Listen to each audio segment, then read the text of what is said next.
Witness the blue lights around you, mixed with gold and turquoise surrounding you. Alright, let's see. Get set up here.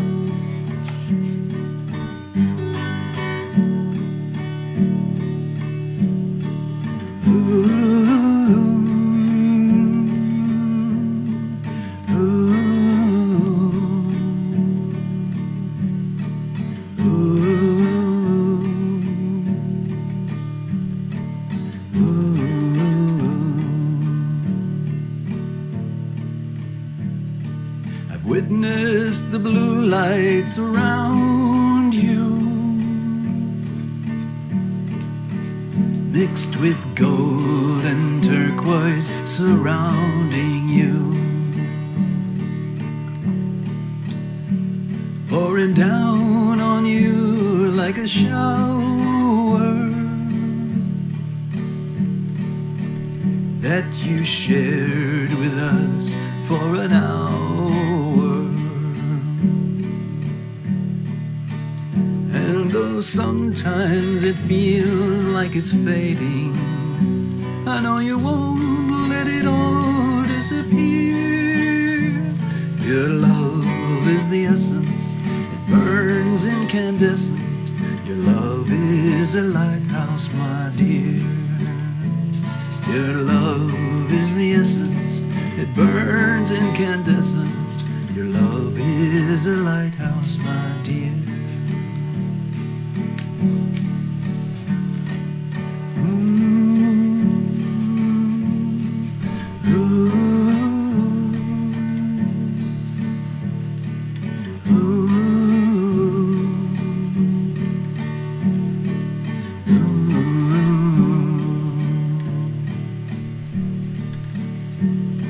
We need the light shining eternal, most especially when things get infernal.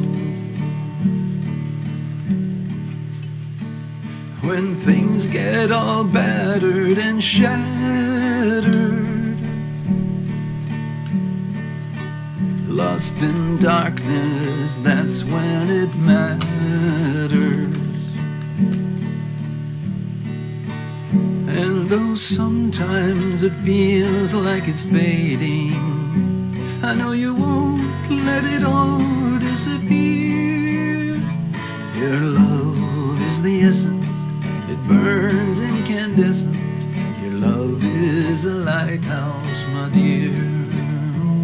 Your love is the essence, it burns incandescent. Your love is a lighthouse, my dear.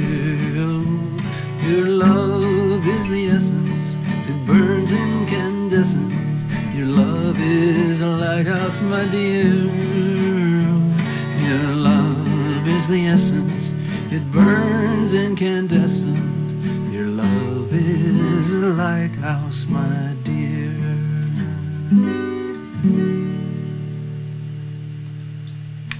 I'm going to keep rolling on with the Astrodoodle here. I'm going to play another Lumination song called where is it now? It's a long song. It's about where is it? I gotta find the mix. Right mix. Here we go. Chasing Rainbows. Don't apologize for chasing rainbows. I know it sounds silly.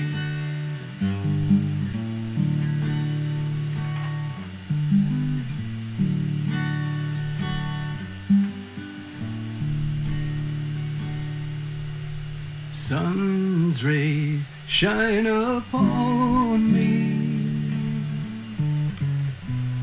Clouds are shifting, storms are clearing. Step out from your shadow and listen to the voices that you are hearing. There's a pot of gold standing there below. You're not wasting time chasing rainbow.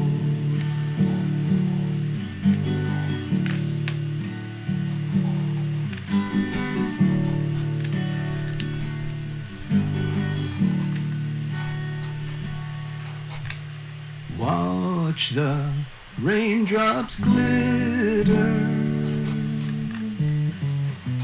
See the 7 colors shimmer. Walk out from your shadows and listen to the voices that you are hearing. There's a pot of gold standing there below. You're not wasting time chasing rainbows.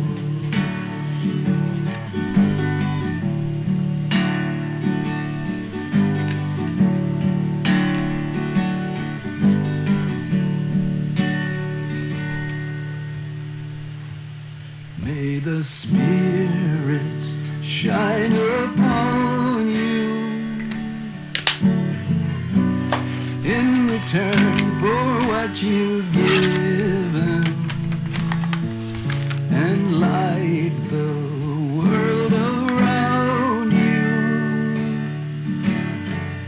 and cast the rays of hope that make it worth living. There's a pot of gold standing there below. You're not wasting time chasing rainbows. You're not wasting time chasing rainbows. You're not wasting time chasing your rainbows. You're not wasting time chasing your rainbow. I got that right. Okay, so Neptune squared Mars.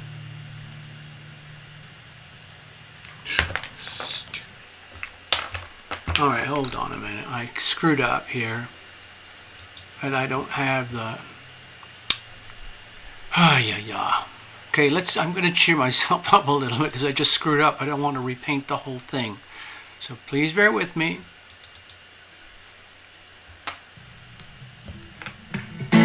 This is called the bounce.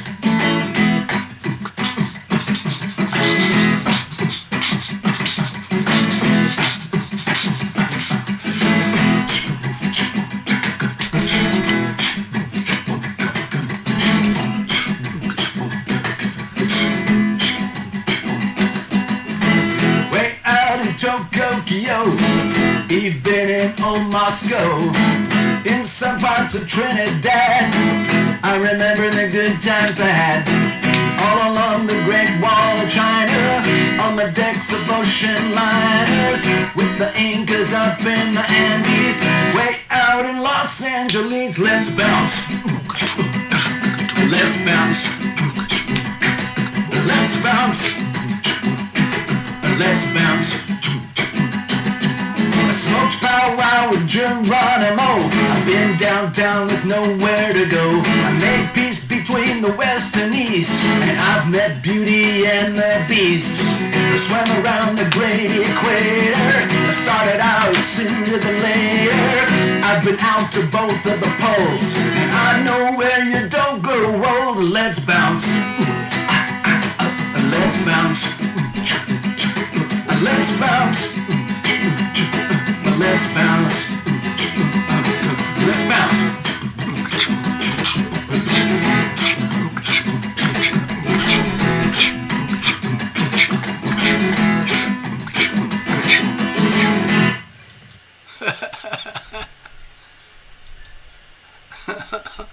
Yeah, get your lighter out. Thank you, Pat. Good evening. Good evening. Well, I got a couple of folks here tonight. Thank you very much. So, yeah, let's have a look. Hello, Necessary Truth. Go, we got the gang here, haven't we? Maria, from the very beginning. Wow, it's 5 years or more now, isn't it? 5.5 years now. Path soon to follow. Necessary soon to follow. Wow. Hardcore, man. Let's see now. Over here. What I want to do is obviously, first of all, let me just say hi. Greetings. It's Terra Lumination here. Still alive, going along. 5.5 years later from when we started. It's been a very, very bumpy ride. It's been a lot of fun, but no doubt we've had our fair share of drama, shall we say? Yes. A lot has happened in that time. Yeah, I might be able to handle two mini readings tonight. Thank you so much. Oh, Love Driver's here. She was in very early too. Yeah. Okay, let's. I think I can handle 2. Let's see who else shows up, just for thrills. Okay. And how are you all? Please forgive my fragility. I am nursing myself very, very carefully. Most of you know that I've had my own personal, very bumpy ride recently, on top of the channel itself. But, you got to find a way to keep going. You got to laugh or else you'll cry, Sometimes things get that bad. And so you pull out all the stops. It's amazing. The survival instinct is really quite profound. It's very different in everybody. Very, very, very different. Let me see if I can think of an example. Oh, yes. Do you remember sometimes I used to talk about that author? His name is Scott Peck. And, who's heard of Scott Peck? Well, a lot of people in the self-help world, learning about love world. And he wrote several books. One of them was called The Road Less Traveled. He wrote other roads about traveling, but his background was military and healthcare, medicine. He was a frontline doctor, surgeon. Okay? He had to deal with an awful lot of ugly, ugly, ugly stuff, like being in a surgery, trauma center, emergency room, ICU, all day, every day. And he had to make a lot of tough decisions about who he could help and who he was not able to help. Sometimes the soldiers would arrive and they might be alive, but he might not be able to help them because prioritizing, there are others who need help, who can be helped better. And so what do you do with your time? What do you do with your energy? And he learned very quickly that love is as love does. And he found that in some cases the most graceful, loving thing to do was allow the wounded to expire in a natural way, as if they had not been rescued. Can you imagine having to do that as part of your day job? Other patients he had to deal with were kind of, they were all buff and strong and they had everything going for them. But when it came to the crunch, they didn't have what he called the will to live inside. And despite all the best health care, they would expire anyway. And then there were some who were still alive, really, really messed up. And Scott would be on the borderline. Well, I don't know if I can save this one. I'll do what I can because right now we've got, I've got a couple hours left on my shift. I'll do what I can. even though the patient is basically borderline crossing over, dying, dead. And sometimes he found like some patients had the will to live, and they had these, what he would call spontaneous miraculous recoveries. And what he noticed is that when his presence arrived towards the patient, and he was carrying the healing power of love within him, of course he didn't chant all that stuff out like we sometimes do here. When he was practicing his craft, what I believe is that he had massive support from his invisible friends, and the healing power of love would work. Hello, Ivona. Hello, Love Triber. The healing power of love would work through him. Okay, he was a healer. Healing hands, the healing power of your hands. Your hands are holy, by the way. Your hands are holy. Okay? Never forget that. They can be used as weapons. They can be used as very powerful healing devices. Okay? He chose healing. Anyway, so Scott would intervene, do as much healing as he could, but the rest was up to the patient and God willing, the healing power of love. Luckily, I've been on the receiving end of that kind of treatment because I've been left for dead several times. And I'm still here. And it defies logic that I'm here at all. Okay? So anyway, I kind of went on to that with about the healing power of love and how it's like a choice. It's like a decision. If you're not aware that it's there, or if you don't understand energy, or you don't understand that love is as love does, then there's only so much you can do. And for some folks, they might have everything going for them, and the Dr. Scott Peck would come in and like, I don't know what's happening. I'm losing the patient. I've done everything we can. The patient should survive, but the patient expires. And sometimes patients do not have the will to live. They've made a choice that, well, my time is up, and I don't actually want to go back. Thank you very much. But some patients, they're borderline, you know all those wonderful stories about crossing over and seeing the light and everything. They do want to come back, or they get very powerful messages once they are aware that they are on the other side at the depth of their soul. And then they receive messages from their invisible friends, their loved ones, from great beyond, from their guardian angels, from heaven, that your time is not really up. There's many good reasons why you might want to think about going back. I know it's going to be bumpy for your recovery, but please think about it. And it would be like a soul conversation, and there would be like a soul contract, and the patient would recover. Okay? Like there's a reason. Okay, sometimes the patients can't even reason it for themselves, but the experience takes them into that vortex beyond three-dimensional life and into the 5, 7, 11th dimensions of life beyond the veil, where they discover a whole new version of themselves, and they can recalibrate instantaneously. So that's what happens. So that's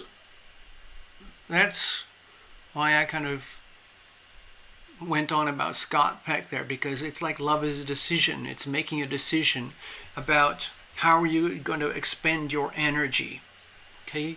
Because everybody wakes up, everyone who's alive and with no immediate threat, no life-threatening illness, everyone who's alive and expecting to live through the next day and the next day has access to the healing power of love. Having access doesn't mean they're necessarily connected. Some people are not connected at all. There are people with immense wealth, immense power, immense control on this planet. And my personal feeling is that they're not connected at all, because their whole life is immersed in a three-dimensional existence where their only sense of reality is trying to grab hold of as much power, control, as money as they can. And frankly, love is an inconvenience. Love gets in the way.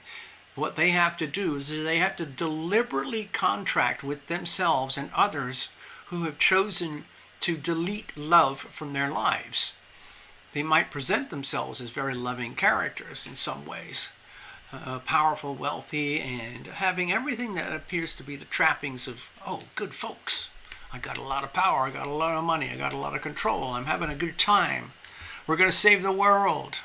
I'm not going to go down that hole because that's the stuff that gets me into deep trouble on this channel. Anyway, it all comes down to choices and decisions. Some of you know when I do my readings, when I'm doing personal private readings, I do multiple different spreads than we just do on the Sunday Night Lives.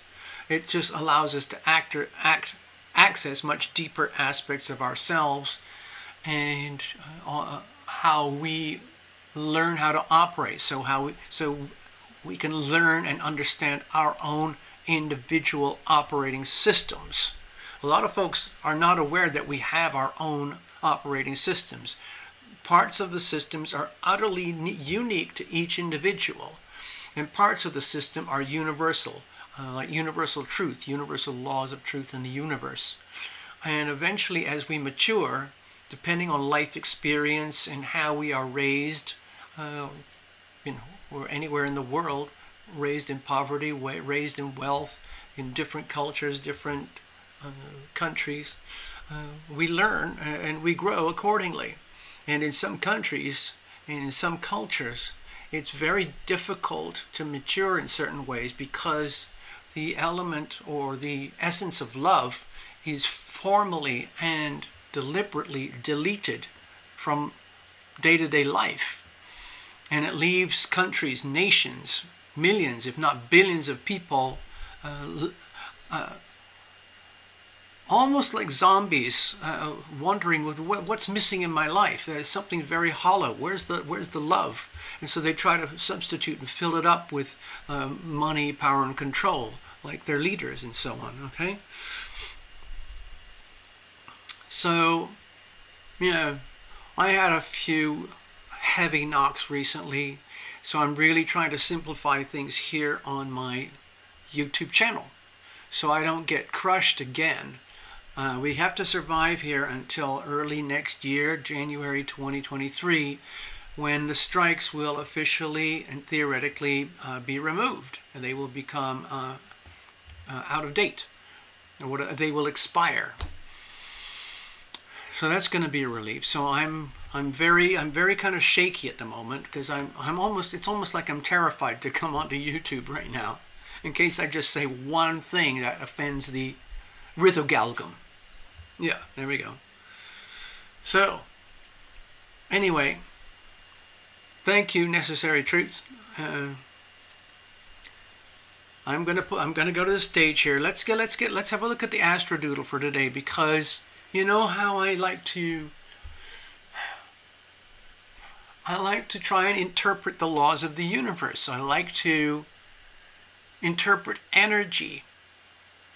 I like to find ways to bring meaning to what's going on out there. This is going to sound strange, what I'm going to say, but without meaning, there is no meaning. Ooh, that's a big one. Yeah.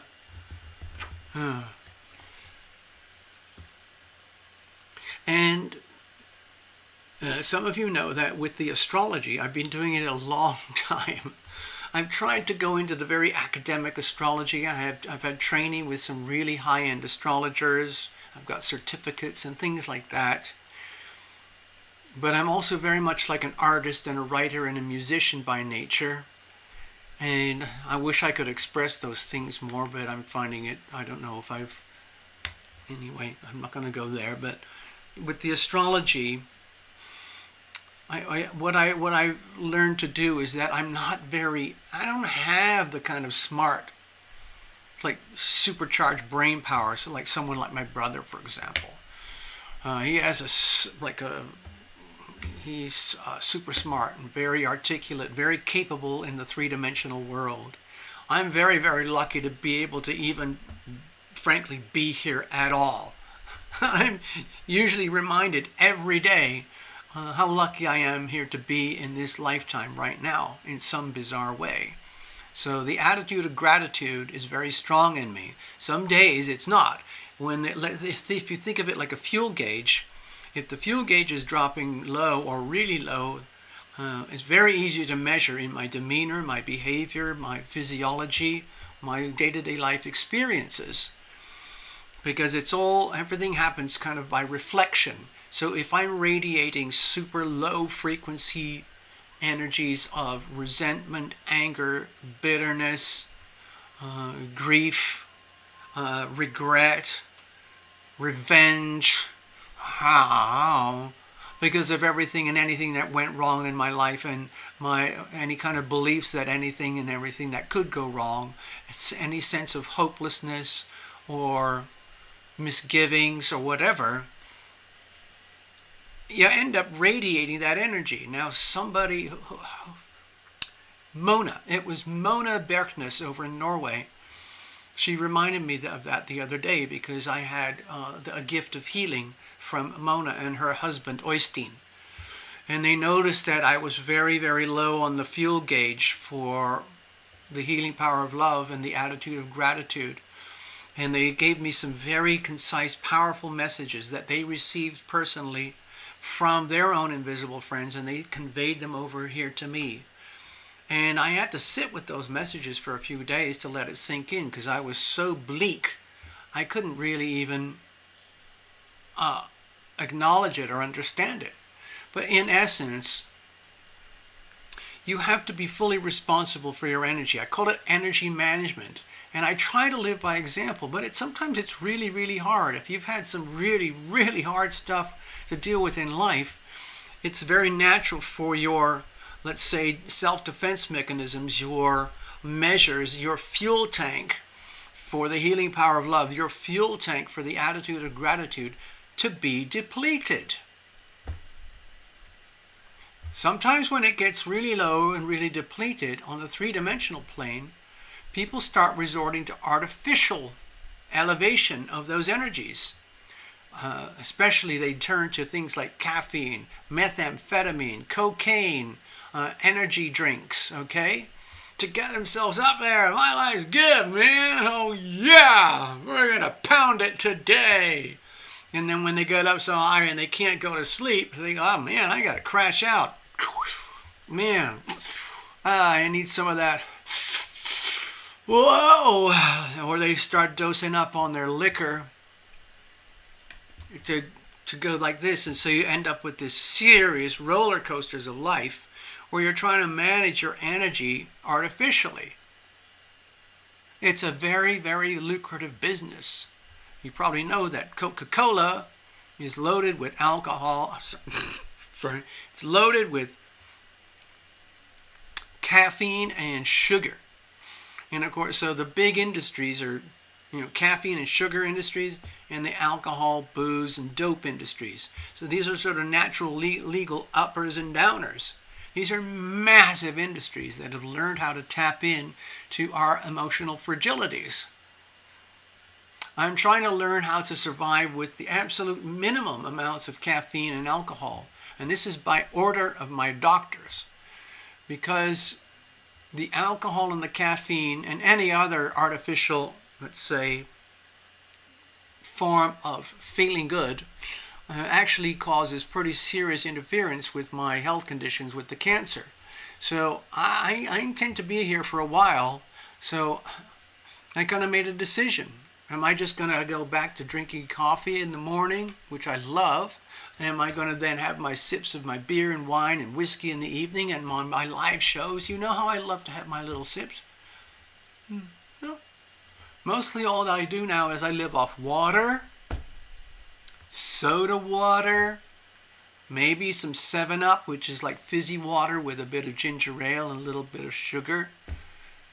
That's about it. I've tried fizzy water, flavored fizzy waters, but they don't do much for me. But anyway. So, you get to a point where you start to realize, my God, it's all on me. Oh no, the will to live. Scott Peck was right. Wow. he can only do so much. He did an outstanding, incredible job in his book. You could tell that the burden of being an actual doctor, frontline doctor, out there in the field dealing with death every day, dead bodies, nearly dead bodies coming in, and then just having to process it like a slaughterhouse. Oh, we can keep this one. We can't keep that one. Sorry. Can't keep that one. Oh, we can work on this one. Let's work on this one now. I know we've just got a battle over here. There's 24 guys coming in. They're all really bad shape, but I got to take care. Anyway, battlefield frontline medicine is absolutely terrifying, and I know I was there in a previous lifetime. So I relate to this fellow, and I followed up on one of his patients who was identified by name. And the story was about this fellow who was literally just sort of, effectively dead. But the doctor did revive him, and the patient accessed the healing power of love in order to survive. Now, this particular patient had reasons to do so. He had family. He had relationships. I believe he had children as well. And he didn't want to just flake out and disappear and leave them all behind. And so this fellow made a deeply powerful commitment. And it's an incredible thing with our human physiology, how the will to live affects our immune system. It's like our immune system is sitting there kind of going, well, okay, well, boss, what are we going to do? We're right there at the tippy edge. You just crossed over to the other side. You've only got 1 quart of blood left in your body. And they're pumping all the machines. The doctor doesn't know what else to do. So what are we going to do? It's up to us. We're the only ones who can save us right now. The next guy at the other bed, he's already gone. The next guy on the other bed, the bed's empty, but there's going to be 10 more guys coming in. What are we going to do? And so the guy, somewhere deep in their soul, they made a soul contract that, with the help of their invisible friends, by invitation, okay, it works by invitation. You, at the depth of your soul, have to. It works so much better when you ask. That's why we do this thing. I ask for the healing power of love to fill my body, mind, heart, and soul from above, because then it becomes fully conscious in words. If you repeat it over and over and over, so, you can daydream and drift off to the side, but it is like a mantra, and it starts to replace self-defeating mantras like, oh man, I'm screwed. I'm screwed. That's it. I told you I'm screwed. If it wasn't for so-and-so, so-and-so, so-and-so, so-and-so, so-and-so, I wouldn't be this way. So you can see I'm screwed. So guess what happens? Guess what the universe hears? Guess what it does? It delivers on your word. The word is sacred, okay? The word is like energy that compounds itself. Boom, boom, boom, boom, boom. And you are the creator.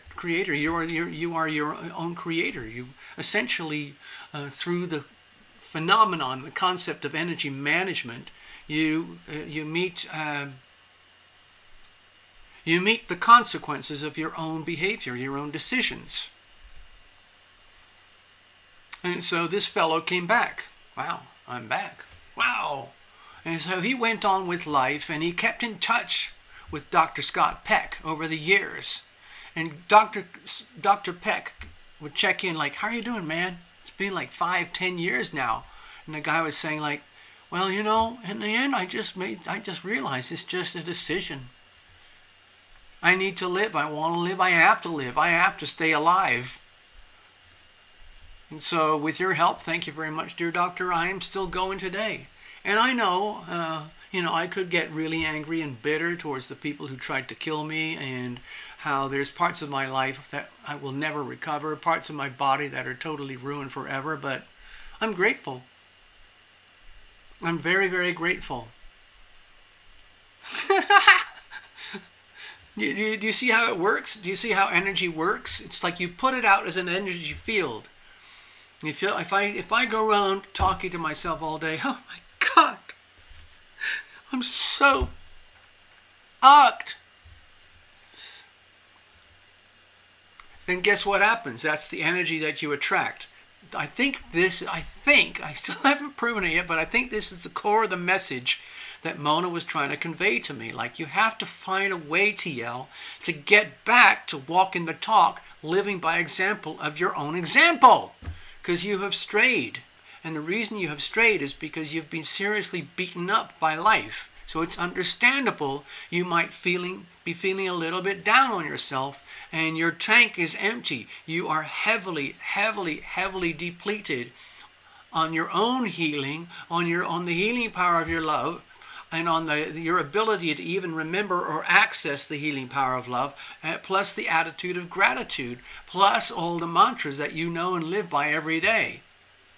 Your tank is very, very close to empty. And I think Mona and her husband Oystein sensed all of that from 6,000 miles away. And that's when they offered me the remote healing.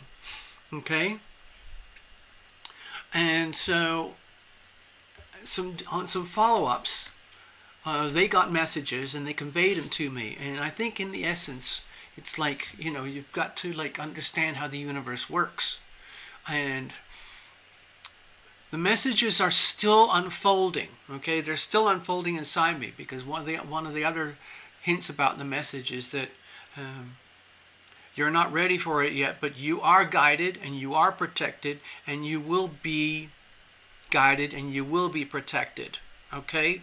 So please understand that. But in the meantime, while you're rattling around here, still trying to fill up your tank, trying to do physiological recovery from your cancer and all your other, just getting older and wear and tear on life, the tank is filling up, and you gotta get back into your own concept of living by example, being aware that you make these decisions, these powerful decisions every day, in order to not just stay alive so you can just lie on kick back and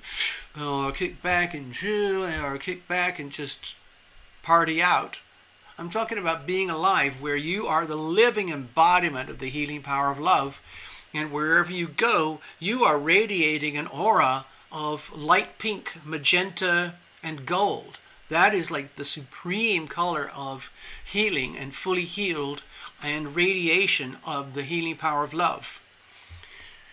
So let's just say, for example, I'm learning from my mistakes. I'm growing up, and I've managed to slowly fill up my fuel tank with the healing power of love, and I recalibrate myself with the attitude of gratitude, and so on. Let's say you get there, and then you kind of go, yay, congratulations, you did it. Now I can just kick back, and all the good stuff's going to come to me.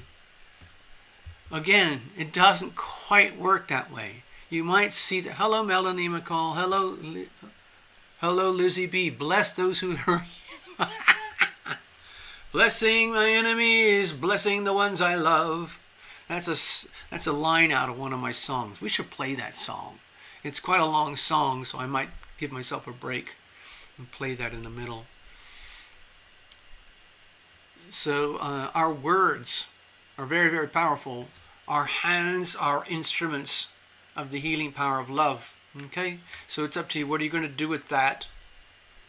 Love is as love does. All these little tiny mantras that rotate in my brain, you can rotate them in your brain every day too.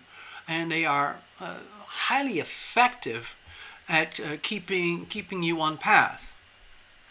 So there was another little point I wanted to get to. Let's say you fill up the gas tank. Well, guess what? It gets depleted. Okay? Doing the things that I do on the first few years of my channel, I had no idea what I was doing to myself back at the time, but I was consuming massive amounts of energy.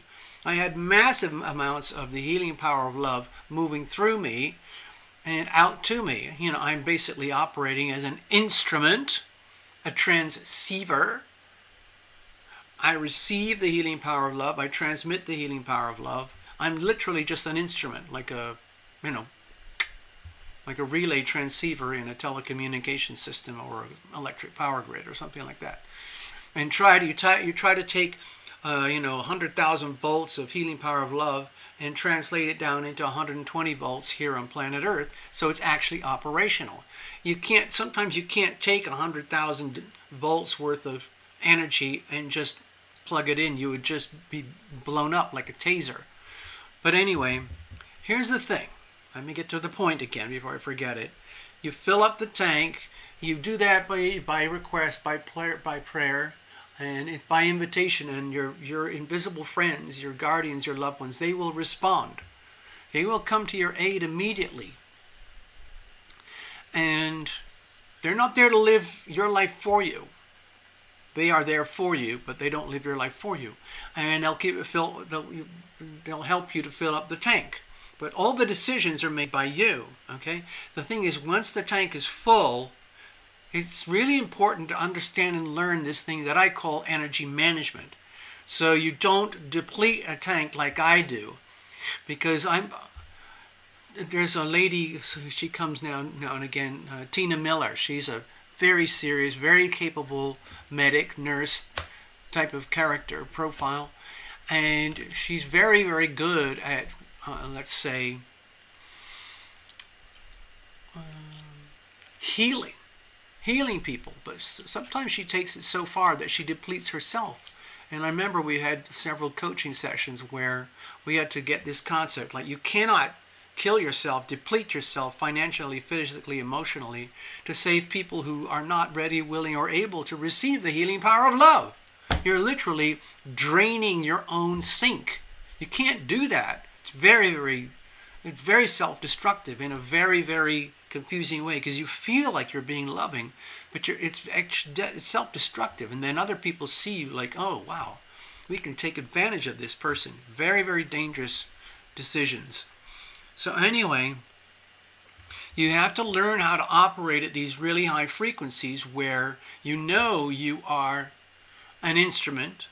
You're living your life as an instrument of the healing power of love, as opposed to a consumer of stuff and a desire for power, money, and control, which is way at the other end of the spectrum. And so how do you maintain the tank so the tank is full? Because every now and again it is going to be depleted. And that's what I learned in some of my extreme, hyper weird, advanced yoga stuff. And the thing is, at that level, some of the yogis that I worked with, they just spend all day filling up their tank and keeping it topped up and telling other people how to do it. But the reason why I kind of moved away from that is because it kind of all turned into a racket. I didn't like it. It was all about the money, honey. Money. Let's get this healing power of love thing going. Blessings, blessings, blessings. Okay, let's see. That was $120. Okay, let's do another $120. Recruit. It's like it gave me the creeps. Okay. And so you have to figure it out on your own. So if you deplete your tank, you're not doing a service at all to anybody. You're just harming yourself and making it very, very difficult, harder and harder to fill up the tank. So we have to learn these life skills, which is basically about decision making. How do we get there? And then once you're there, how do you keep the tank filled so that you don't get drained out and have to resort to artificial means to make it feel like your tank is full? So anyway, that was kind of a rant. Leo's in the house. Wait a minute, there's Melanie McCall. Hello, Melanie. I saw you there too. All right. So, yeah.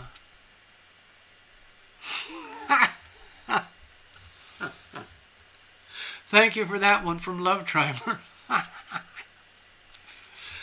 Okay, let me just check something here. I got to check on with the... my ranting has not gone too far. Give me a second. I want to check over here now. You'll hear me clicking around as I try to figure out where things are. All right, so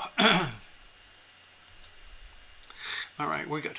All right, let me get back to you guys. I'm kind of doing my channel management live as we go. You kind of have to do that when you're doing live streams. There's no way out of it. So Melanie, please do not do a super chat. Thank you for your generosity. You're better off not putting any money in the way. You're actually throwing it away, because the way things are between myself and this platform, dear YouTube, is that the monetary side is basically like they've pretty much switched off the dial. I think it's part of a sort of a punishment or something. So even if you put in like $50 of super chat, it's not going to reach me. They'll take all of it. Okay? I haven't been paid in 5 or 6 months. Okay? Just letting you know. And they give me all sorts of reasons. They send letters and stuff, whatever. So anyway, thank you, Melanie, but there's a way you can donate, if you want to. I've only got 1 reading book tonight so far. I might be able to handle 2, or I'm also willing to accept donations just for the donations. But anyway, let me show you, Melanie in particular, let me show you how to do that in case you're not familiar. It's like this. So, you know when you do Super Chat, it pops up a little payment processor and you swipe a card. You know, just like you're at a shop or online shopping or something, and you put your data in there and it's done. Well, it's the same thing here at Terra Illumination Donate. You go to the donate page, do the donate button, and PayPal comes up. And you think, oh my God, I don't have a PayPal account. It doesn't matter. You can scroll down and you get the option to pay just using a card, okay? And it works. It's exactly the same. It's much better than Super Chat because the full donation comes here, okay? Yes, anywhere in the world, pretty much anywhere in the world has PayPal, as far as I know. You don't have to have an account, Melanie.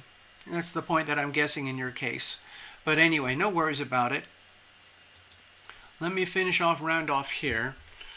It might be a learning thing. You don't have to do it, Melanie, but if you want to, if you have like another device or a phone or something or a tablet while you're watching, you can go to terraillumination.com, find the donate page, click the donate button, and you'll see what I'm talking about. You go like, oh, I can pay with a card. It'll take Visa and MasterCard. That's it. And you can do Visa, MasterCard pretty much anywhere in the world, even in some of the most horrible places. So anyway, something to think about for the future. So, yeah, I kind of went on a rant there, didn't I? I don't know.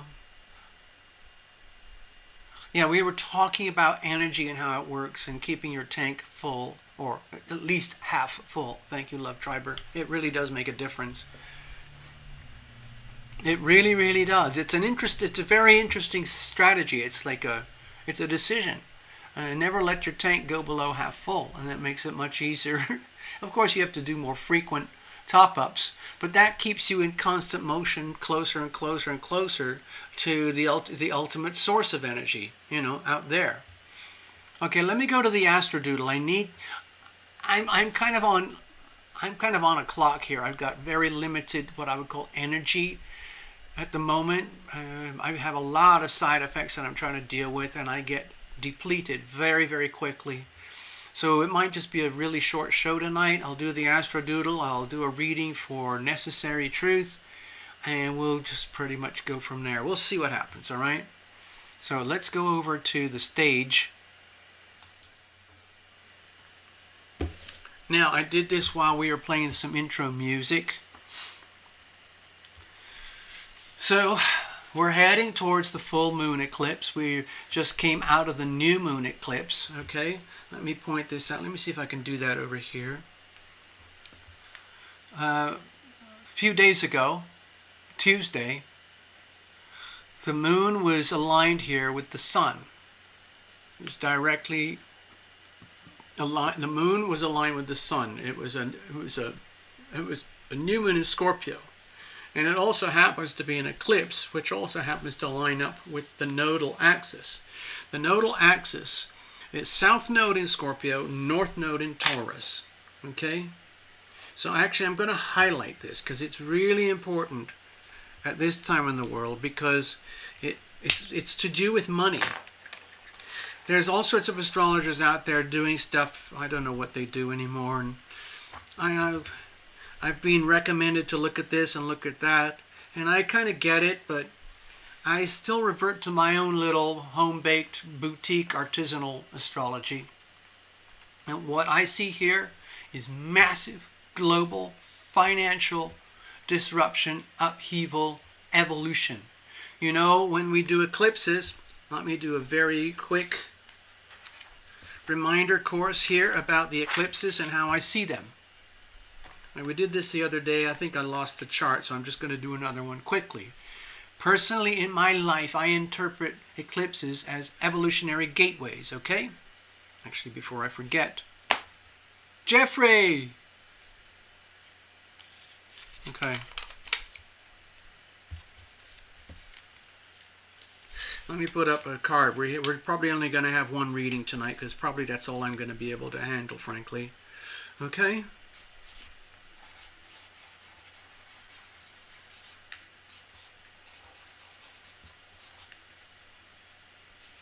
In about 3 months, I should be stronger. That's what the doctors are telling me. So I got to hang in. I got to do a lot of babysitting on myself. So imagine this big tower of energy, of life always and moving forward, okay? Always moving forward, onward and upward. So imagine this is a big industrial elevator, you know, the kind with double doors, okay? And they got an indoor here. And they got another doorway here. And with the eclipses, here's the top floor. We're living life, doopy doopy doopy doopy doopy doopy doopy doo, and then we stumble in through the door here, donk. Then the door closes behind us, and the elevator, as it always does, it continues through with life, on and on and on and on and on and on and on and on. The energy of life. We call this time, okay? But it consists of measurements of energy. I'll go to that in a minute with the planets. The planets represent energy fields, specifically gravity and magnetism and all of that stuff. So, like it or know it or not, we are in this energy field here, and then everything on planet Earth is drawn upwards. But you can't go back down, because the way the doorways work in terms of evolution, you end up coming out here. You start here, you go in here, and you come out there, and there's no going back. That's another theme of one of my songs. These are the double door elevators, all right? So that's why I call it an evolutionary gateway. This is the process of evolution. Eclipses have extreme relevance when it comes to human evolution. We get jolted. The whole of planet Earth, everybody on Earth, is forced to evolve another notch when we go through the eclipses. So we come in here, we're forced here, and then the door opens here and out there. And there's no going back that way. So in terms of energy, this is an advancement. This is a form of evolution. So the question is, what are you leaving behind and what are you walking into? You might not like what you see coming out this side, depending on how you conducted yourself on this side. Anyway, so with the Scorpio new moon eclipse, the way I do astrology, it's all about the money, honey. This is the money axis, okay?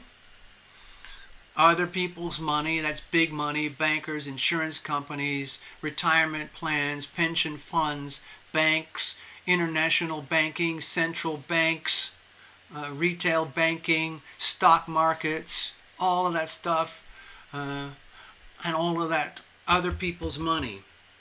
And over here is sovereign money, your assets. Okay? And the nodal axis is all about Taurus, where it's time for humanity to recalibrate itself as far away, as fast as possible, from deep saturation, deep global saturation in the world of other people's money, where all of your hard-earned money has been unwittingly seduced and attracted and conned into being deposited over here for their benefit at your depletion. Okay? It's the end of the road, people. Their master plan is running out of, let's say, tricks. Okay? So with the south node here, this is a wake-up call that this is the natural way that human beings have been living on planet Earth for about the last 120 years. In fact, longer, probably since Roman times, where the concepts of banks were started and so on. But we need, as humanity, we need to grow out of that. And sometimes the only way to grow out of that is through chaos and failure and losses. So this end here is crumbling.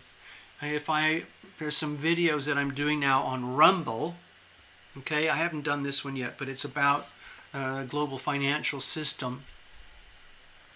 And we need to mature. How are we going to reclaim our sovereign selves? How are we going to reclaim our own wealth?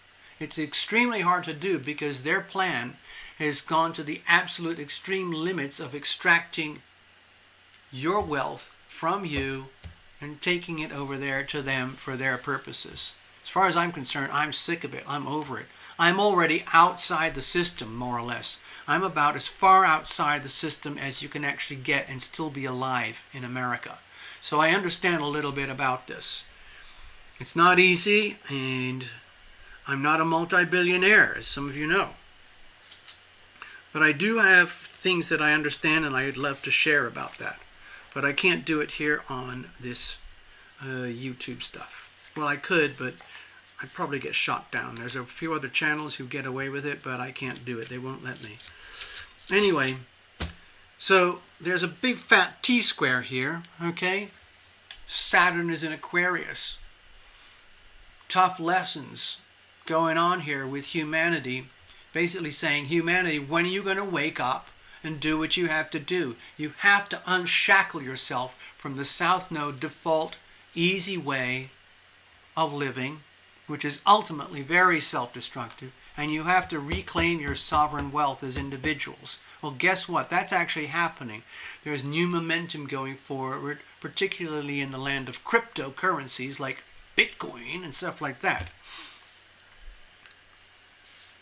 Oh. Okay, well, no more after that. Lizzie, thank you so much.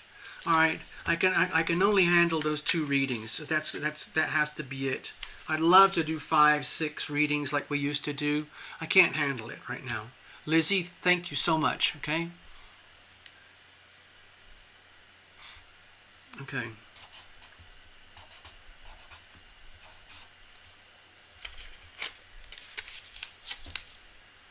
All right, let's put that over here. So, I think I did some notes the other day. How does this affect you personally? I'm talking about the whole of planet Earth here. Remember, each of these things are planets, and they are orbiting our sun.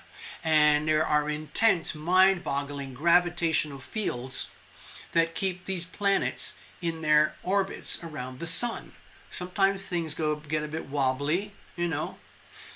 There are things like, solar cycles where the magnetic field changes and pulses. But in general, the solar system has been whizzing around like this for thousands and thousands, actually millions, actually billions of years. But it does change over time. Right now, when you look at it like this, the way the planets are lined up, with very long-term astrology studies, you realize that these represent gravitational fields that pull on planet Earth, on the water, the plants, on mountains, on the tectonic plates, but also we the people, the individuals, also the banks.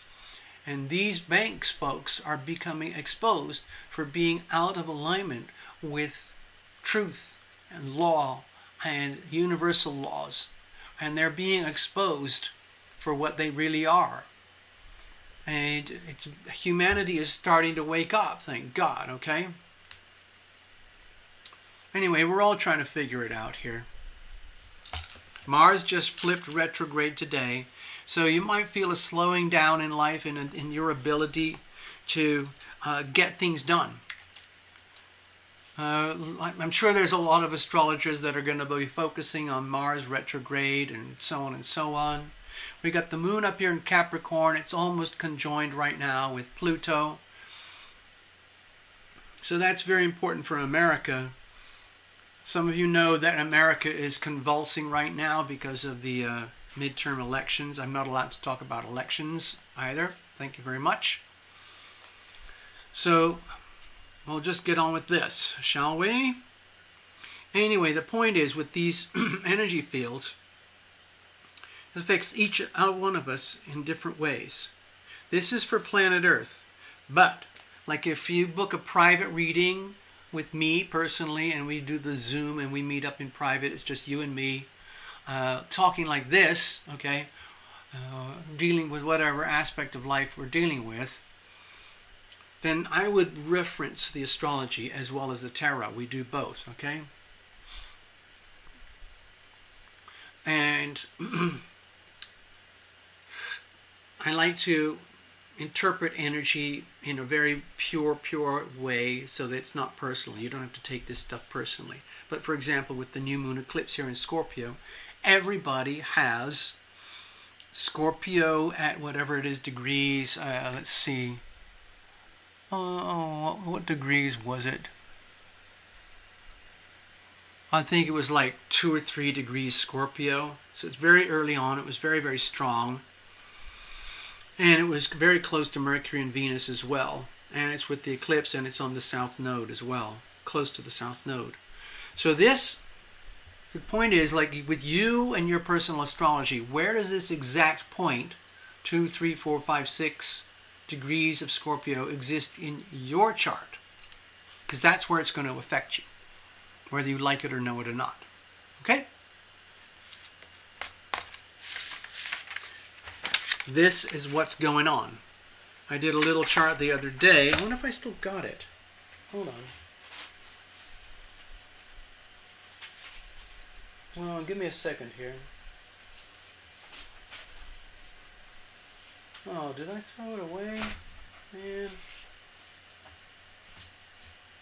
Give me a second. Maybe I've got it over here. Oh, I threw it away. Anyway, you know how I like to spin the chart around? Because this is where the planets are doing their thing. So for you, where does that particular spot light? You know, it could be anywhere. And then we just figured that out, and then we take care of that in the readings. All right, I'm going to put this aside now. We're going to shift energy and go to the readings. We've got 2 readings to do. I hope you're all well.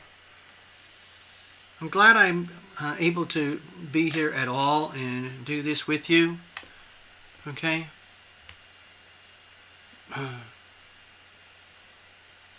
Hey, Jeffrey, I haven't been following the conversation over there, but anyway, God is sovereign over money. Absolutely, yeah.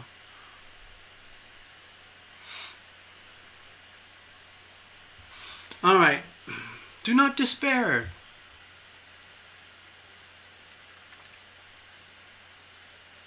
Yes, I can do Lizzie's first, no problem. Lizzie, since apparently you're a first-timer, thank you very much for visiting here. I don't know how you came across the channel, but I'm very glad that you're here.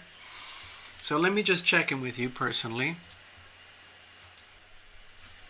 Greetings, Lizzie. This is Tarot Illumination, the Tarot Illumination channel. I actually have a legal name, but it's different. So, Lizzie, the way I do readings here, I have on the Sunday shows, I use a very, very simple spread, but it's very powerful. I call it my situational spread. I think of it as a diagnostic tool, like they use in auto tech places, or mechanics, or car maintenance. Cars are very, very complicated today, and so they have these boxes. They're about $3,000 or $4,000 for one of these boxes, and it's a diagnostic tool. And they take these big fat cables, they go onto the dashboard, plug it into a connector, and that connector connects to the car computer, and then the diagnostics scroll through the whole computer to figure out where's the problem. And it could be anything from a blown fuse to blown up connectors, blown up sensors, or whatever it is, small, whatever is going wrong. And then once you know what the problem is, you can do something about it. So for me, that translates into you've got to reveal it to heal it. It's very, very difficult to heal something if you can't reveal it, if you don't know what it is. Talk to Dr. Scott Peck. If I can't get to the wound, if I can't see what's going on there, I'm useless as your doctor. Okay? I'm not necessary truth. I'm not going to do a hazing here, okay, Lizzie? Back in the old days of this channel, things were very, very lively, very rambunctious, almost like a carnival. And we would do these hazings for any newcomers, where we would throw them in the ring. And all the regulars would be sitting around there watching to see how the newbie would react to getting a live mini reading, okay? I don't have enough energy right now for all of that. I'd love it. It's like sport, and it's a lot of fun. But anyway, back to your reading, Lizzie. When you're getting a tarot reading like you do on this channel, I'm not going to live your life for you. All I can do is help you to live your life by, through the process of you've got to reveal it to heal it. So if there's an issue that is troubling you, and you can put it in one word, for example, we could say as the introduction to your reading, "Hey, TL, what messages do you have for me tonight regarding the subject of ... and you fill in the blanks like, finance, family, love, money, health, career, spirituality, my soul journey, my destiny," whatever it is, something very basic. Usually it correlates very closely to the 12 houses, okay, something like that. I have to be very careful. I've only got these 2 readings. I'm not going to take any more, but one of the side effects that I have to deal with is that my throat and voice is very weak, okay? It's just the medications and all the radiation and stuff, okay? So if it sounds like I'm flaking out or I'm losing it, it's because I am. So that's why I'm not going to deplete myself tonight trying to do 6 readings. I would love to have 6 huge donations and solve some financial issues, but I'm just grateful to be here at all. Okay, so Lizzie, if you've got some notes for me in advance, okay, and can you type it in on the screen while I'm going to get your cards in a little bit, and I'm going to start shuffling, and you'll see what I mean about the spread. But in the meantime, if you want to condense your situation into maybe 1 or 2 words, let me know in advance, and we can preface the reading with, "Hey TL, what kind of messages do you have for me tonight regarding the subject of ... And like necessary says, you put it in there, like my lover, my children, my new job, my new business, or sometimes a lot of people like to get blank readings, totally blind readings, okay? You never know what's going to come up. And that's when sometimes it's a little bit scary to do that. But we do it, okay? Anyway, I'm going to go over to the stage and start working, okay? And when you're ready, we'll dive in. Okay. I just use a very traditional Rider-Waite deck, and with the artwork by Pamela Coleman Smith, and the deck and the business by Rider and Waite, the two gentlemen. I don't know a lot about the history of the cards and everything, but the cards that I'm using today and almost everything to do with tarot today is very popularly associated with the Rider-Waite deck. That's the nickname because of the folks who built it about 110, 115 years ago. But obviously tarot itself probably goes back hundreds and hundreds of years before that. Okay? Oh, I got a note here. It says, a reading. Whatever the Holy Spirit wants to speak to me through you. Fine! Awesome! Beautiful! Alright, so we're going to shuffle it up. I don't do any jumpers and flyers. I'm not going to do any oracles. I've got no stunts here. I've got nothing fancy going on. I like the cards the way they're made. I look at them as masterpieces of artwork. And whichever version of the Rider-Waite deck you use, it's... I have lots of different decks, but I stick to a couple just for the Sunday nights, okay? Now these cards are already well shuffled from the last time they were used, so don't worry too much. But I like to do it live in real time so that you're a witness, okay? Okay, what messages...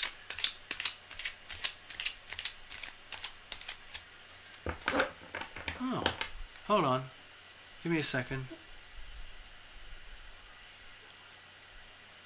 I don't know, Lizzie, if you're aware of this, but I felt like there was this arm reaching out to me, and you were putting your arm on my arm, your hand on my arm, as if to say thank you in advance. I don't know if that means anything to you, but that's what I'm feeling over here. That's what I felt while I was shuffling. It feels to me like you have a very soft, loving kind of energy, and you're already what we would call conscious, and it doesn't hurt to become ever more conscious. Okay? I want to say thank you for being here. You're in a good place. All right?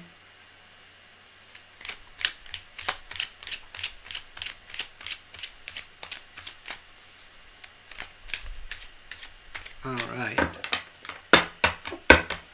Cards are well shuffled now. I'm going to push all this, give myself a little more room here. This is my situational spread. I like to joke around that they use this in the White House inside the Situation Room.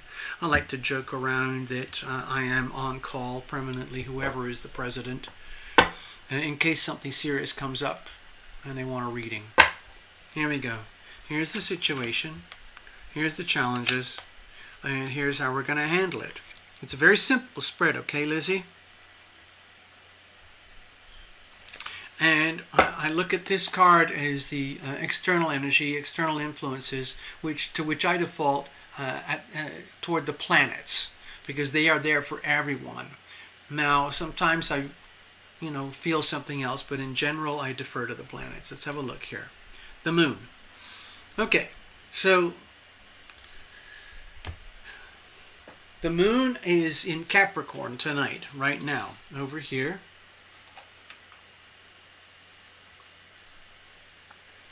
And in some ways, personally it doesn't bother me, but on a personal level, they call the moon in Capricorn is in its detriment. It's like it's not happy there.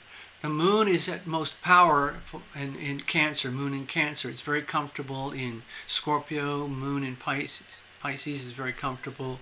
There's all sorts of different things, but moon in Capricorn tends to be very, very muted, and the emotions are kept very much like inside a safety deposit, inside a safe vault, for fear of like the energy fields of emotions, okay? So,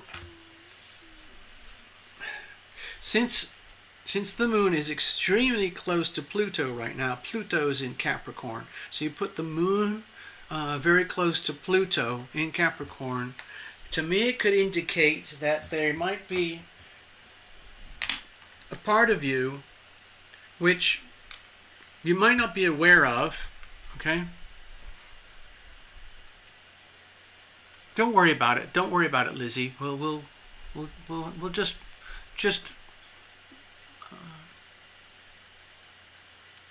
I'm not sure how to private message Lizzie, okay?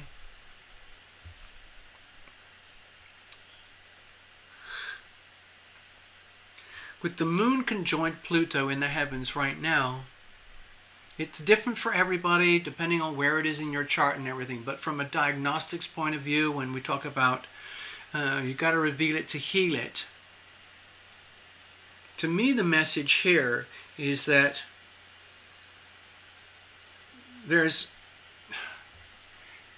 it's like, I don't want to hurt your feelings, Lizzie, but it makes me feel like there's a part inside of you that's extremely deep, that you keep very, very heavily protected and very, very hidden from day-to-day life and friends and family and perhaps, people at large in the world, whether it's school or college, the workplace or whatever. Because part of me feels like you are aware that there's a part of you that is extremely tender, extremely vulnerable, extremely fearful of being exploited, or somehow the earth or nature or other people might take advantage of you. And that's a very, very legitimate fear. Fear is a very, very important part of the survival mechanism, okay? If you didn't have the element of fear, you would go skydiving off of buildings thinking you could fly and come to realize like, oh, that didn't work. I saw an insane video the other day of this extreme sport person who lived on a seaside condo thing somewhere on a remote island where you could run extremely fast and jump off a wall and dive like 200 feet into the ocean. And he was spectacularly gifted, and he did that. But if an average person without practice did that, they would be killed on impact, okay? Okay? Now I see that it says whatever the Holy Spirit leads. Okay, so let's just say the Holy Spirit would be like a form of language, form of communication. And I think it feels to me like the Holy Spirit, let's just say it, the Holy Spirit wants you to know, because we are at this point right now with Pluto and the moon very closely aligned in Capricorn, where it's very much about reality. Pluto in Capricorn is very much about command and control of reality, okay? It's like on my other videos, which I'm not allowed to do here anymore, and what I'm going to do on Rumble now on, is I focus a lot on Pluto itself. Not everybody does, because it's very hard to focus. It's very hard to understand and interpret Pluto energy. But with Pluto in Capricorn, it's about the right to take power, control, management of all time, energy, and resources to the ultimate extreme, okay? And it's their right and duty. It's like a compulsive energy to grow and grow and grow, to be like a super ultra powerful corporation, to the point where you're actually hurting yourself and other people. So it's a very powerful energy, and when it's abused, like it is today in the global political, economic, and banking system, it can actually be very hurtful and dangerous. And when the moon is aligned there, what I feel is that you are aware of the dangers that are around you in world, in life. And you're also aware that as a human being, you are highly vulnerable to your own fears, okay? Okay, so, you might not know this in your conscious awakening, but Okay, I don't know how else to do this. I'm gonna just have to say it right to you. It feels to me is that there's a part of you, the planets, let's say that the planets are representing the Holy Spirit right now. What they want you to know is that you need to be aware that there's a very powerful part of you, which is very, very deep inside of you, that you know is very vulnerable to life, to the ups and downs of life. And if you're not aware of that, you need to be aware of that. Because if you lock this part of yourself up so tight, then the healing power of love can't come in and it can't go out. Okay? So you might not even know this is happening. Okay? You might be a very capable and loving person in all aspects of life. I'm talking about going down to some of the very deepest aspects of life and life experience that you wouldn't even know about or access on a conscious level. But it is there. It is happening. So, and it's like an external energy. It's nothing personal. The message is you just need to be aware that the way energy works is that deep inside of you, there's a part that needs to be aware that you are vulnerable, just like everybody's vulnerable, but you might be extra sensitive vulnerable. And being that way could make you want to be extremely like hyper protective, very, very, very cautious about how you share the feeling heart aspect of your life. Okay, so let's get on with the actual reading itself. Okay, so what's the situation itself? Okay, we've got the Wheel of Fortune here. So with that energy swirling around in the background and this energy swirling here, the Wheel of Fortune, the way I'm feeling it is that, number one, remember, everything is exactly as it should be. Why is that so? How is that so?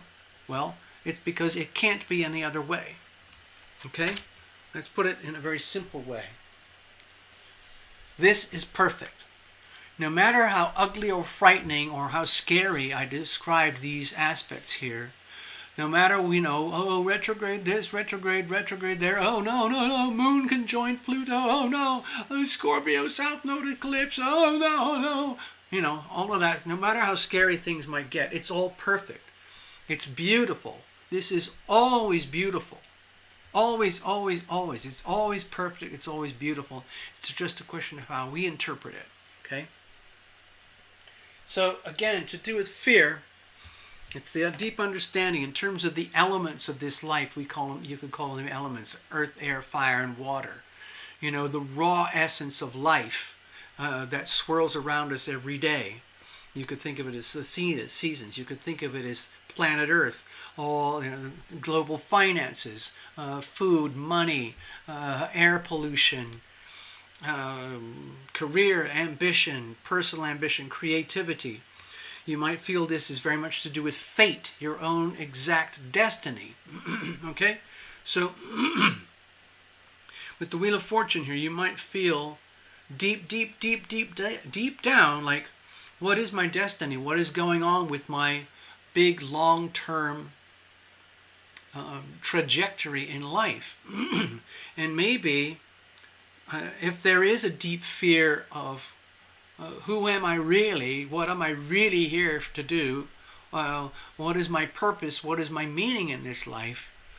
Then it's really good that we bring it to the surface. Some people don't like to do that. They would much rather just keep life on a very, very narrow focus and just get up in the morning, do their habits, chores, connect with every life in the world through routines and habits that are well established.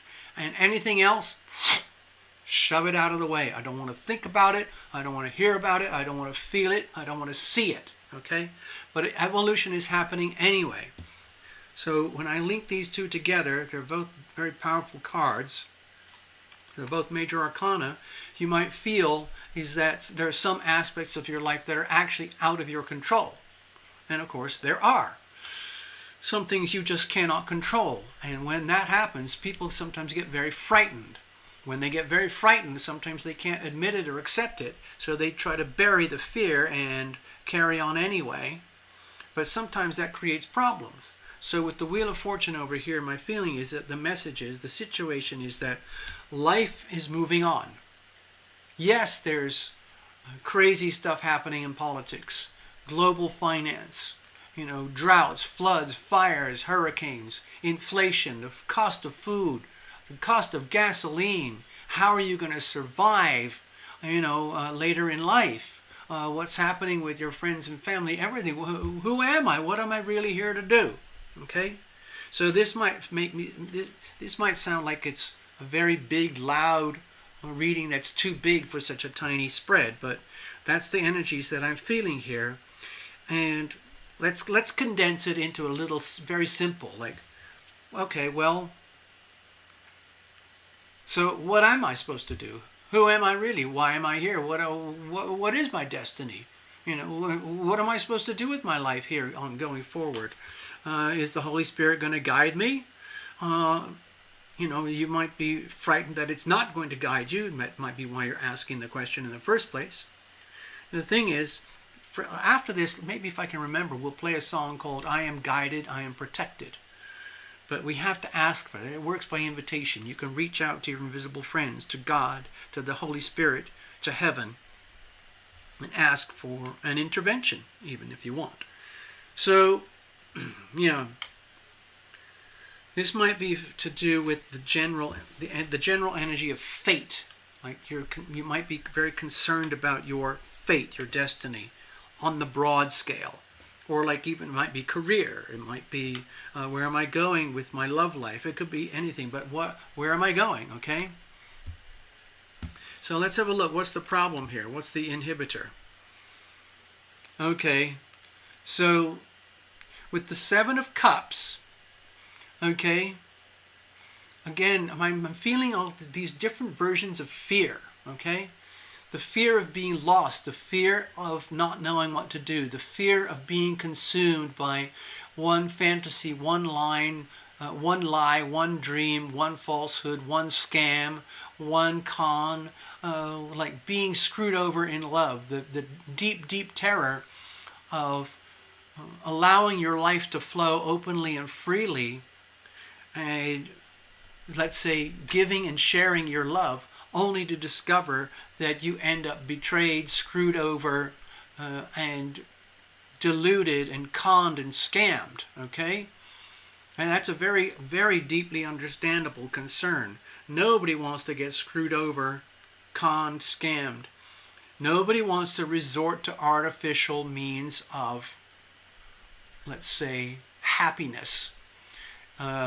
If you're dealing with any kind of medications, or friends or family in life that are, let's say, dealing with addiction problems, or if you're dealing with addiction problems, or you're dealing with, let's say, compulsive energies that you can't control, that are deeply detrimental to you, and you can't quite control them, and you're struggling to get a grip of that, it could be as simple as fear, fear of the unknown, fear of the shadows, fear of destiny, fear of lust, fear of passion, just fear of every, manifestation of life and dreams. Am I ever going to get my real life, my real destiny, my real dreams come true? It's understandable.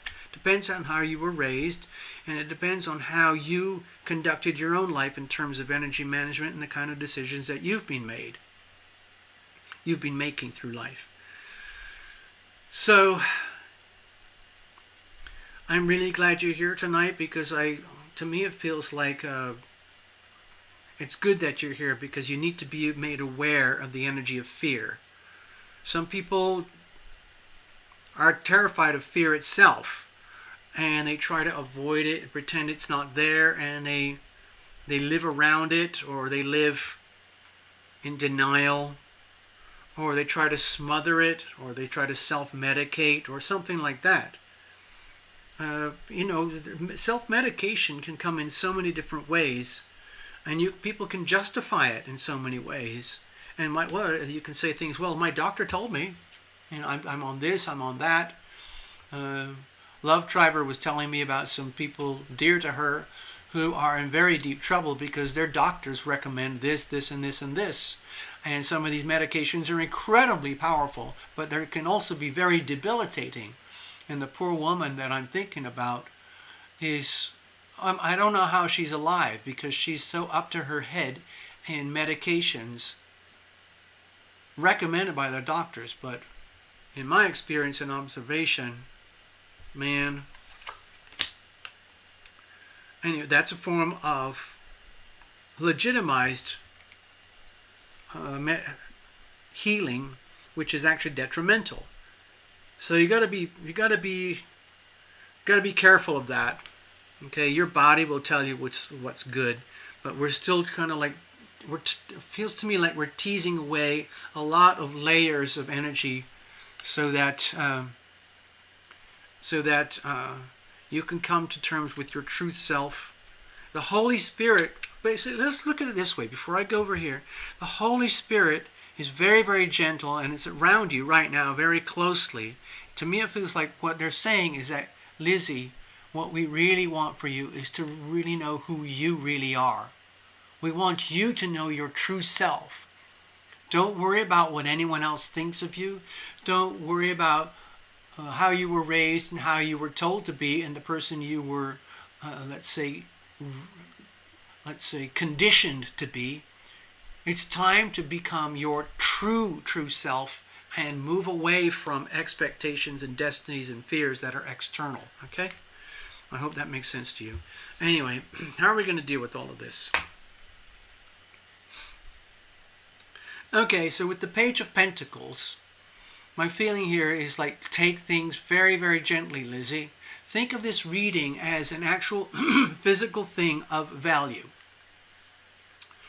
And you can only do so much at any one time. Like if I had like these like really like expensive, healing power of love training courses and things, and you pay thousands of dollars and you do section 1, 2, 3, 4, 5, chapter 1, 2, 3, 4, 5, and we do personal coaching, and you go through these self-healing, self-advancement type of things like in a traditional church manner, or if you're very religious, there would be very, very strict doctrines, for example, Catholics and Christianity and so on. And it goes through different layers. There's only so much you can handle at any one time. The Page of Cups indicates a degree of innocence and a high degree of desire to learn, but there's only so much you can do at once. And the material aspects are measured here with the Pentacles. So what I'm sensing here is like, just bite things off very, very slowly. What I'm hoping for, and what I'm sensing here, the way I can interpret it is that this is actually quite a big reading, and it's kind of amorphous and broad, and I'm hoping my language as an interpreter, as an instrument of the Holy Spirit here for you, I hope you get some understanding about it. But in the end, the way to deal with it is that you are evolving and growing, but please continue to do that. Please understand that there's a whole other you that has probably either been suppressed or buried or unacknowledged or set aside for whatever reason. And it needs to be brought into existence, but you can only do it one tiny step at a time. If you think of the Pentacles as measured amounts of energy, we're talking about one step at a time, moving forward. Like when I went into advanced yoga stuff, I didn't go in one end and then at the end of the day come out a super advanced yogi. I went for years and I went through all sorts of convulsions and I came out the other side what I consider a better person. Now in your situation, it's like doing one thing at a time. Taking things very, very gently. Allow for your innocence. Allow for the fact that everybody is innocent up to a certain degree. And deliberately making choices to learn. I want to learn more. I want to be more. I want to become more in touch. See, with the Capricorn energy here, Moon conjoined Pluto in Capricorn. I'm making an alignment here. I want to know more about my own purpose and meaning and physical reality. Not just ideas, thoughts, dreams, expectations, fate, destiny, like big swirly mess. None of that, okay? What we need is to get seriously grounded on Earth. For example, Lizzie, it would be great if you could keep hanging out with us every week. Just come back a little bit here, a little bit there, and move forward in just a few steps at a time. Okay? And that's all you have to do. You're with good people, and you might have noticed that there's quite a lot of healers here as well. I would call it alternative energy healers. And they love helping, okay? Especially if you're a newbie, okay? Lizzie, I hope this reading helps you in some way and you got something out of it. What you can do is, if it's all fuzzy and confusing, after the show's over, sleep on it for a few days, go back to the video on YouTube and just fast forward to your section for your reading and just listen through it again and maybe make some notes. And we'll come back in a few weeks or something and go from there, okay? Thank you, Lizzie. All right. Oh, I said I was going to play what was it? What the heck was I going to... Was I going to play a song? Blinded by the light.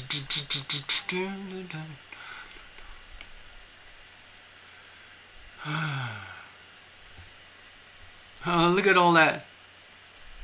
Oh, they've got a lot of messages coming for you, Lizzie, from Love Triber and Path Traveler and Necessary Truth. Wow, you're in good hands, Lizzie.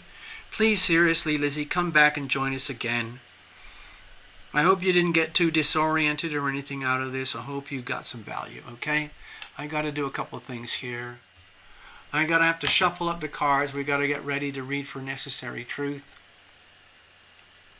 That's it. I am guided. I'm protected. That's it. Thank you. Thank you, Necessary. You know my songs better than I do. Thank you, Necessary. Give me a second. I'm going to get back to the stage because we got to prepare the next reading for Necessary. In the meantime, we're going to find this song, I Am Guided. There we go. This is a Tarot Illumination song I wrote.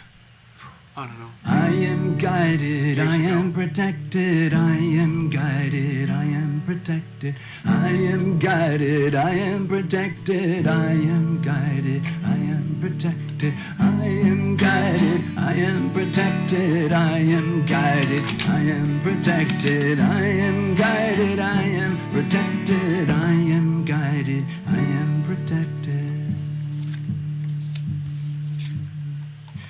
When the light of hope it fades, when all faith is blown away, when all sense of trust goes down, when a smile turns into frown, when it feels there's no relief, nothing in which to believe, desperate in woe and grief, angels come reminding me, I am guided, I am protected, I am guided, I am protected, I am guided, I am protected, I am guided, I am protected, I am guided, I am protected, I am guided, I am protected, I am guided, I am protected, I am guided, I am protected.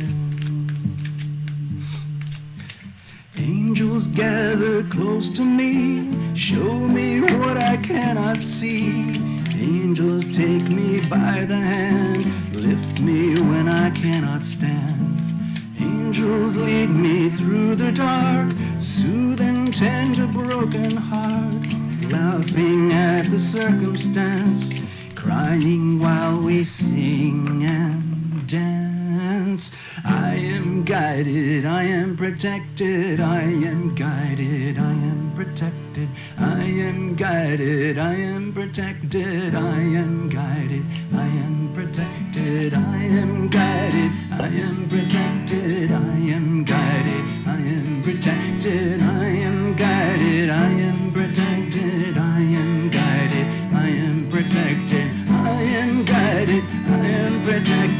I am guided, I am protected, I am guided, I am protected, I am guided, I am protected. There you go. That's for you, Lizzie. All right, Necessary, you're up. Let's see what this looks like.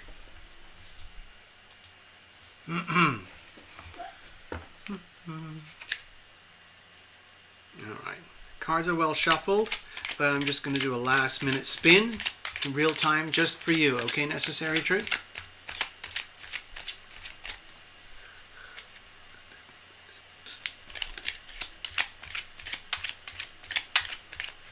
Super duper. Everything's clear. No reversals, no oracles. Okay. I'm up. Oh. Okay. Yeah. All right. I guess we're going to go do a blind reading. I didn't see any notes, so we're just going to go blind. Let's see what happens here. Open messages from John. John is on standby. The minute I saw his name on screen, I'll see if I can act out what I felt here. The moment, sorry, I don't know how I can do this, but imagine I'm on, okay, here I am, I'm at the studio trying to do the best I can for our little show tonight. You know, some of you know that I get sensation, feeling, I get impressions, like, you know, when you do, oh, what are they called? You know, psychic readings, mediumship, you know. I see pets, I see dogs, I see cats, I see people, I see people from the other side, people who've passed away, I get messages and all of that. I see clothing, I see expressions or whatever. But anyway, tonight, as I was just shuffling, I'm just doing this for your fun, Necessary, because I know that you have a very vivid collection of invisible friends, notably Chris and John.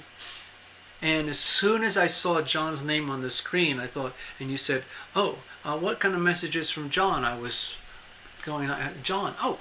As soon as John heard his name, as soon as he heard me reading and thinking and feeling and sensing his name, he kind of went like this. Yes, TL, I am here to serve. And it's like he adjusted a necktie and a suit, as though he was some kind of supreme primetime news host. Good evening and welcome. This is John with the John Show. Something like that. Does that make any sense?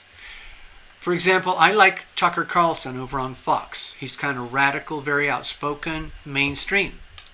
And he's always impeccably dressed. He's got the perfect blazer jacket and the perfect shirt and the perfect tie. But he never does this with his tie. You know, some guys do that to get it just right. But it's mostly just a gesture. But anyway, that's what I felt. Okay? And it was like, I'm here, TL. Don't worry. We got this. Okay. From yours truly, John. All facts. Just the facts, ma'am. All right. All right. So, sorry, I got distracted, so I'm just going to do one last chunky shuffle. Okay? Okie dokie. There we go. Now, we're going to cut it all up. Okay? Thank you, Lizzie.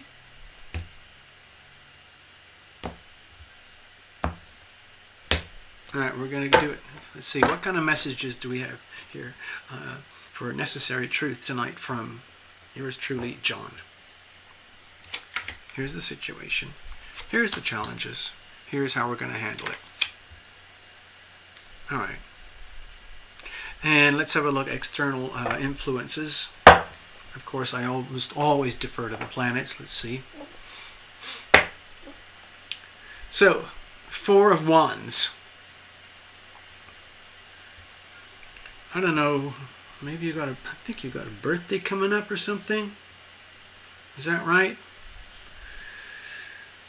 It might be an idea to take into account that time of year. It might be an idea to take into account the community that we have here and how necessary truth, you, necessary truth, and a few others. Fact is that you're highly appreciated. You're a highly appreciated being, okay? And it needs to be celebrated. And it might be an idea to have, okay, hold on.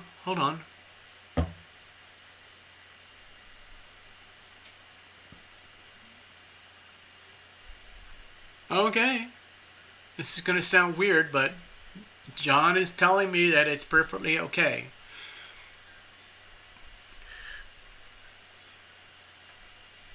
As far as I recall, you got a birthday coming up soon, okay? Necessary truth? We have to have a gathering, okay? We have to do a Zoom birthday get-together, okay? Time to celebrate.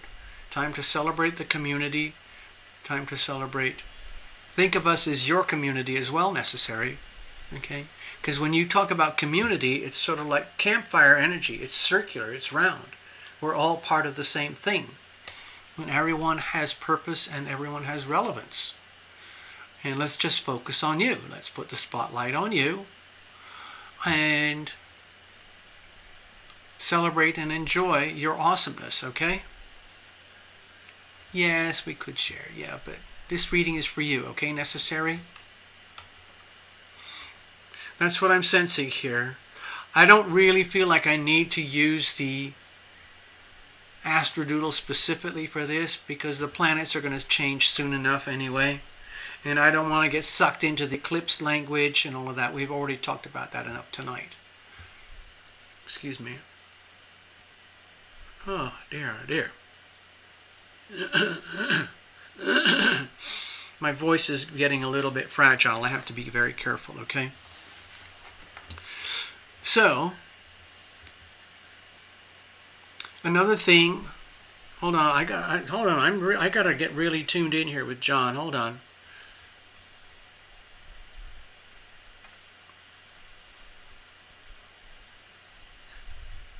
Okay.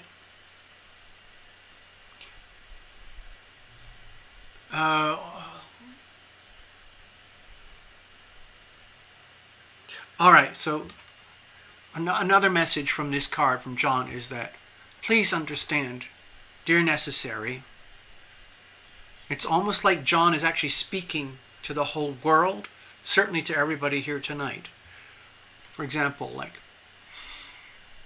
John wants you to know, necessary truth, that no matter what I rant on about, all the scary stuff and negativity stuff that I rant on about with the astrology and things, there's always a good side, okay?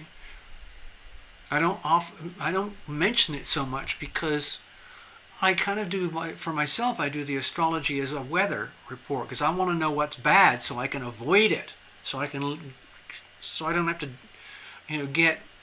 become a victim of bad weather, bad astrological weather, very challenging astrological weather. But I think the message that John is trying to hint at is that there's always something good in the astrological weather. Now, I'm not saying that John necessarily is a believer in the astrology or anything like that, but the essence of the message is that no matter how dark things may be for you, dear necessary, no matter how dark it gets, there's always a spark of light somewhere. It's there, and it's up to you to look for it and find it. And that's a choice. Remember we were talking about earlier, Dr. Scott Peck and the choice, deliberately choosing to tap into the healing power of love. So this is kind of a continuation from there. John is saying that I'm right on. I'm right on. Just keep going. Just keep going. Okay, Helen, I'm going to keep going. And it's a really, really important thing for you, okay, necessary, because you operate at very high frequencies, and it's very easy for you to deplete your tanks, or for your tanks to be depleted, because you're very open, very generous, and very giving, okay?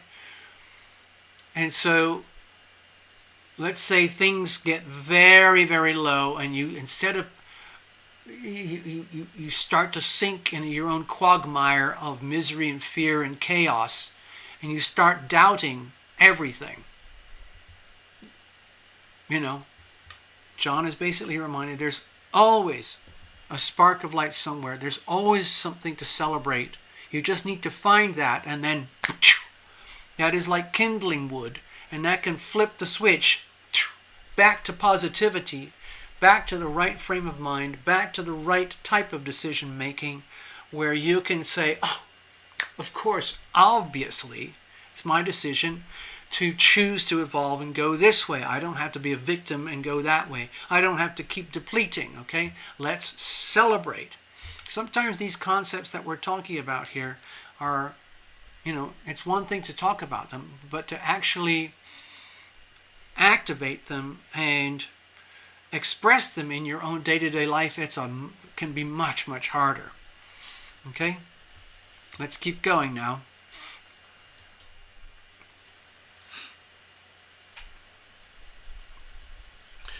Let's keep it simple here. Number one, there is something very special to celebrate. Number one, we talked about that. Number two, there's always something very special to celebrate. There's always a spark of light and life somewhere, even the deepest, darkest moments. Let's have a look. What's the situation itself? Okay, see here? Oh, talk about deepest, darkest moments. If you've been having a lot of problems recently, most of it mental, of course, where you've been, let's say, suffering. Let's say you get through your day. You're doing just fine. You're presenting yourself to the world. You're doing a tremendous job of living and surviving and getting through life. But the moment you start to, let's say, de-escalate for the night, for the evening, or at any point during the day where you take your attention off, let's say, the day-to-day activities of life, the moment you start to relax, then a flood of fear starts popping in, one after the other, after the other, after the other, to the point where, this is visually a very, very, I would say this card is very, very accurate rendition of your condition right now. Like, there could be so many aspects to life that could be triggering anxiety, and like how can I deal with it? How am I supposed to deal with it all piling up? Well, let's have a look. I am going to refer to the astrology now here, okay? So bear with me. If I recall, you do have some serious Sagittarius energy in you somewhere. So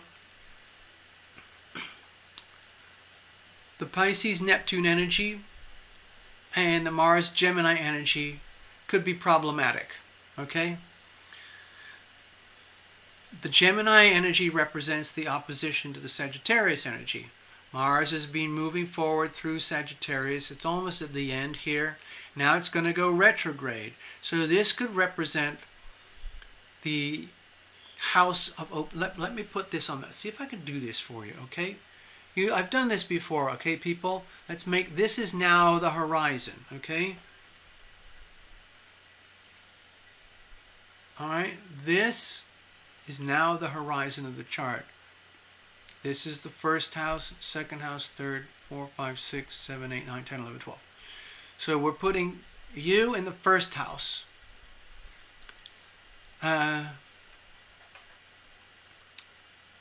Over here, I'm using a solar chart now.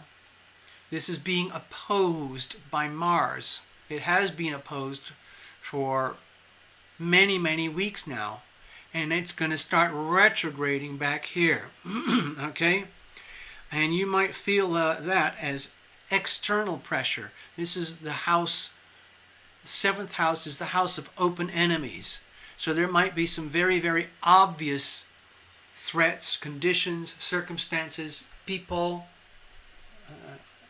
events going on in your life that you feel, that you interpret as perhaps threatening, okay? And it's perfectly legitimate. The idea with Mars retrograde right now would be, in your situation, I'm just doing a very, very simplified interpretation, is that these are energies of fear that are being brought up to the surface, and it's very uncomfortable. And a lot of people don't want to deal with that, so they don't. So they just bury it, or they go into denial, or they smother it, or they self-medicate or something. But the good thing about this reading here tonight is that it's very clear, it's very evident, is that there are multiple, let's say, just tiny little, or maybe some of them are big stressors in your life right now. It could be a whole chain of little things. Just rattle them off, money, love, relationships, career, locations, weather, politics, family, siblings. It could be a ton of all sorts of little things that are just starting to become unbearably difficult energies to deal with, to the point where they're literally keeping you up at night. Okay?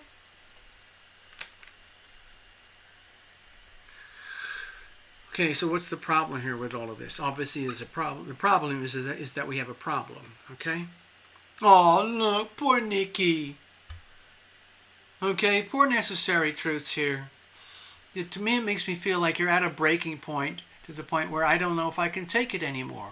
Well, of course you can. You know that you can, but you might feel that you can't. Okay? The thing about the Ten of Swords is that it can't get any worse. It's like if you're at a point in life right now, or at a certain chapter, or at a certain moment, where you feel like, I've never been this low, I've never been dragged this low, I don't know if I'll ever cope, how on earth am I going to get up from here, then that would make sense. Now here's another thing, since you affirmed the Sagittarius energy. What often happens in astrology, when people go through their solar cycle, their 1 year cycle, what can happen? Okay, let me flip it over here. Let's go back over here. Okay, you see this axis here? All right, necessary truth. You see this axis here? This represents the horizon. I'm putting all the Sagittarius energy on the horizon here, the first house of selfhood, and all the challenges coming at you externally in the 7th house of open enemies. So it's, in other words, these are all challenges that are very clearly open and evident in your life right now. There's no mystery about any of it. It's right there in your face. And it's stress. It's every stress factor you can possibly imagine is piled up, and it's there. It's on your plate. But when we get to the Ten of Swords, it's like there's no more room. How bad can it get? Okay, so what happens here? We've just come into this Scorpio new moon eclipse. Now this is the 12th house, where everything just kind of, on the shadow side of Neptune, Pisces, 12th house energy, this is the house of let's say, decay, dying away, disease, dysfunction, loss, delusion, self-deception, betrayal by others, external influences that have essentially crushed you to the point. And after a whole year's journey, you might be getting this feeling like, my God, what happened to me over the last year? And it's starting to become very evident, especially with the eclipse here. So on a solar chart, this 12th house, on your solar chart, if we were doing a private reading right now, I would bring this up very evidently, and I would point out to you that you've got this major eclipse in your simplified solar 12th house right now, where it's the end of one thing that ushers the beginning of a new theme, especially with the Scorpio energy. And for every person that I've known, unless they are heavily self-medicated or something like that, the few weeks, sometimes the 6 weeks, or especially the last 2 weeks before their actual birthday, they can sometimes feel like they're going through a really serious downer. It's almost like they're getting an evaluation of everything they've lived through for a year, and whatever expectations they placed upon themselves or that was placed upon them by others that were never achieved. It brings heartache. It brings a sense of fear, loss, sadness, like, oh, I just grew another year older, and where am I? What have I done? Oh no, oh no, oh no. You just want to curl up in bed and wish that life would go away and people would leave you alone and the problems would just disappear or they would solve themselves. Now, luckily, sometimes there are these things that I call self-solving problems, okay? Alright, anyway. So,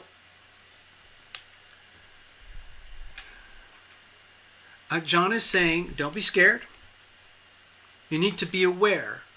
And it's very, very important that you understand that you've got to reveal it to heal it. So in the 12th house energy field where we are right now, for you, this Scorpio new moon eclipse is happening very broadly, very loosely in your solar 12th house. Deception, betrayal, lies, the end, the death of everything, the passing away, the turning to dust, ashes to ashes, dust to dust, where everything might make feel like life is pointless, life is meaningless. Why am I here? Why did I even bother? I've been crushed, I've been hurt, I've given so much, I've offered so much, I still have so much to offer, and yet look at this. Pain, misery, and suffering. I'm putting on a very good front because I have to, because I am necessary truth. I live in truth. I'm obliged to do that. I'm not going to let myself down or others down. But what this reading is telling me is, the hint is, like, I guess from John, is like,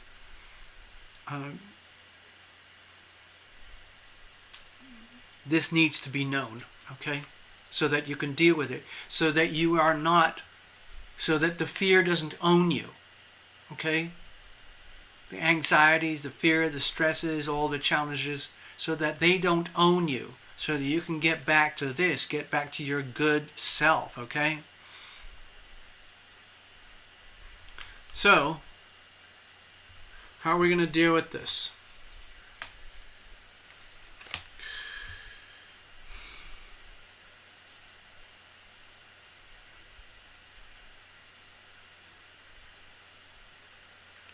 Okay, so we've got the High Priestess here, and it triggered a song, and it triggered another Tarot Illumination song. I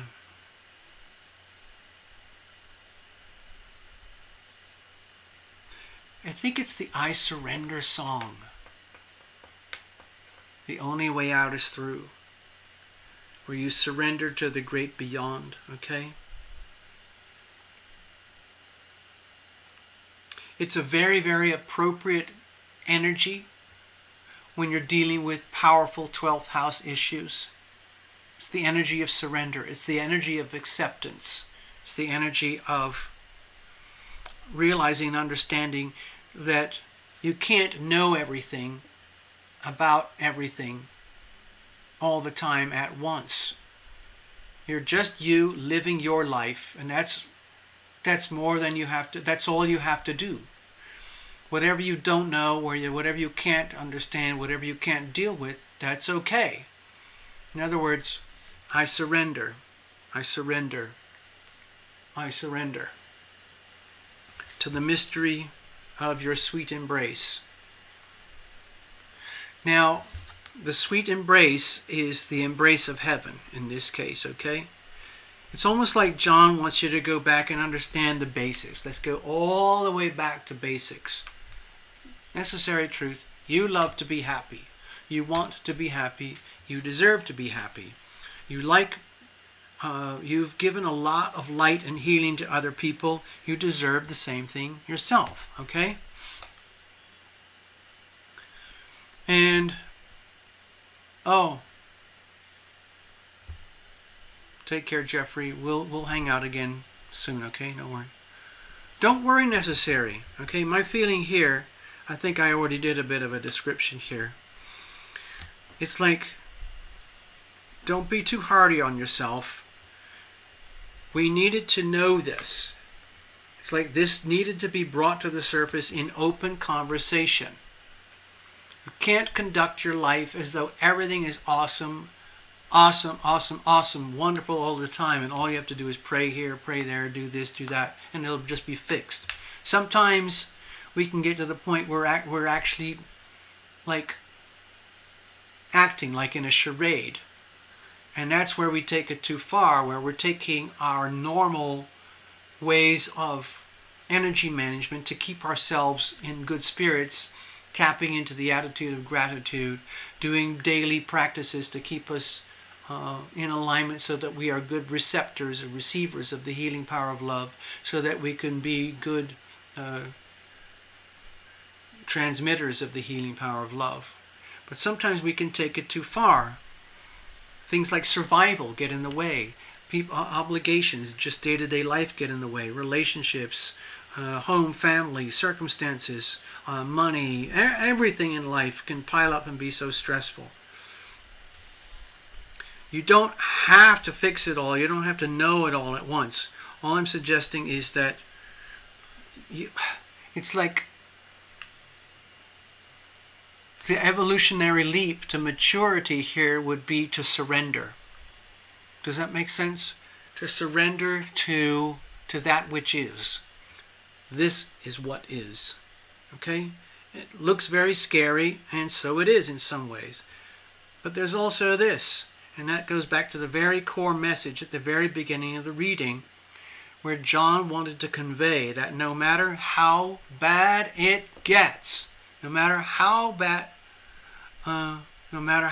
it gets, there's always a spark of light that can be accessed.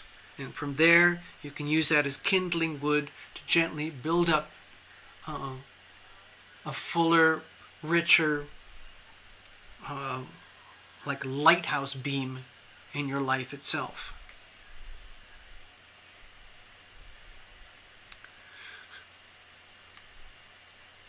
You're okay, necessary truth. You're going to be okay.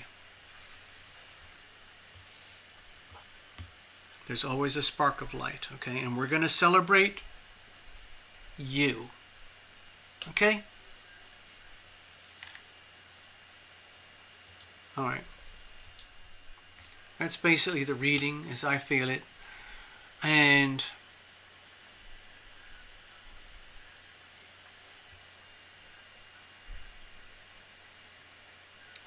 John is very gratefully, very formally departing right now with a sort of a very, very, very, I'd say, graceful energy, like always. It sounded to me like always a pleasure to work with you, TL. Okay? Very, very, very straightforward. As, like I said, as though he was a very, very highly respected premium news anchor on a truth channel. But it's your own private one, okay? Necessary truth. So anyway, that's your reading, okay? Necessary. Don't be scared of the High Priestess. You're not supposed to be everything and know everything and have everything and do everything. Surrender to that and just allow the good, sweet stuff to flow. Okay, we can do that. We can recalibrate. I think the whole idea of a gathering is to recalibrate. Okay, get back to the basics. Okay, get back to what works. Okay, and sometimes you just need your own tribe, your own love tribe, to reaffirm that you're okay and that you're going to be okay. All right?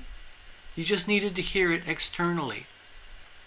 from people like us, from people like Terra Lumination, from people in the chat, All right, necessary?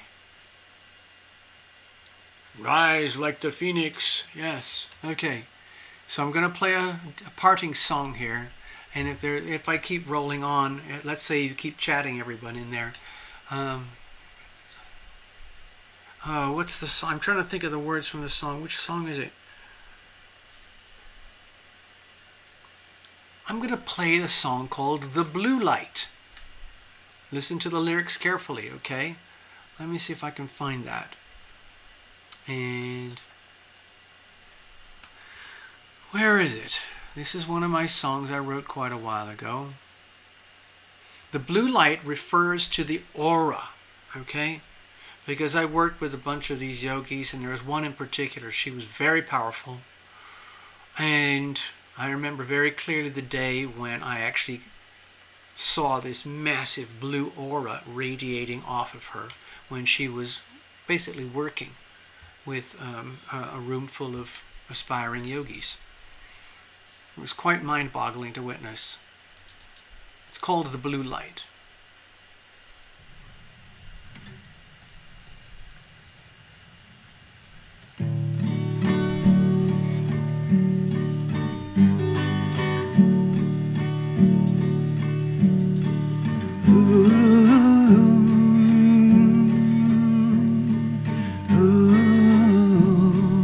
This is a three-step waltz.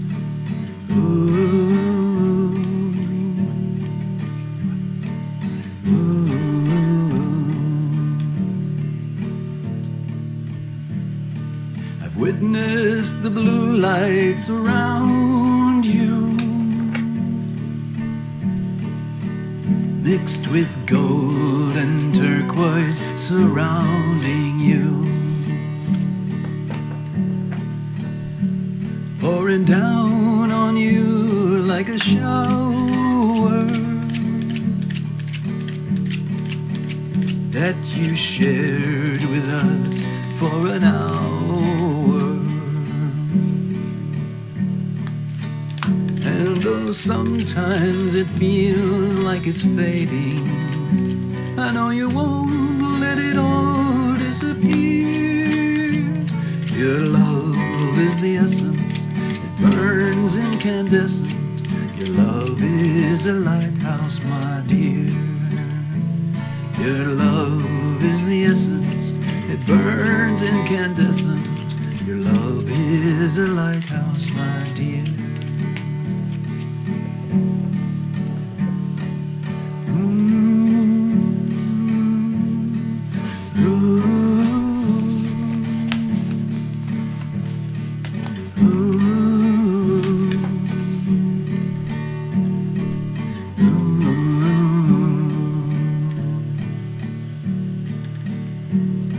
We need the light shining eternal,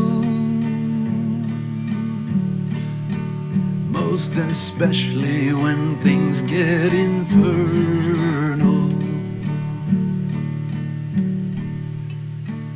When things get all battered and shattered,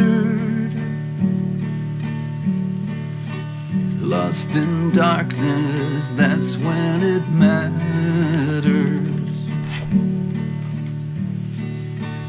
And though sometimes it feels like it's fading, I know you won't let it all disappear. Your love is the essence, it burns incandescent. Your love is a lighthouse, my dear. Your love is the essence, it burns incandescent. Your love is a lighthouse, my dear.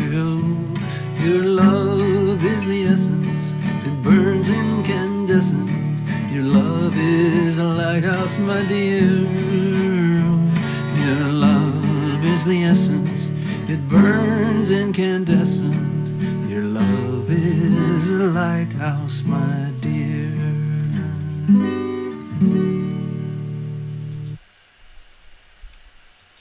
So,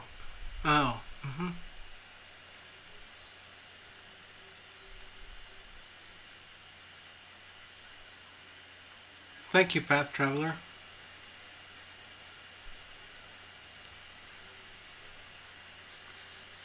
I just wanted to pull out this little picture here.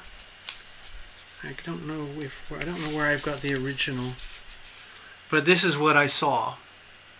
Pretend this is you, okay? Necessary Truth. Just imagine that that's you. You've got this, okay? You've totally got this.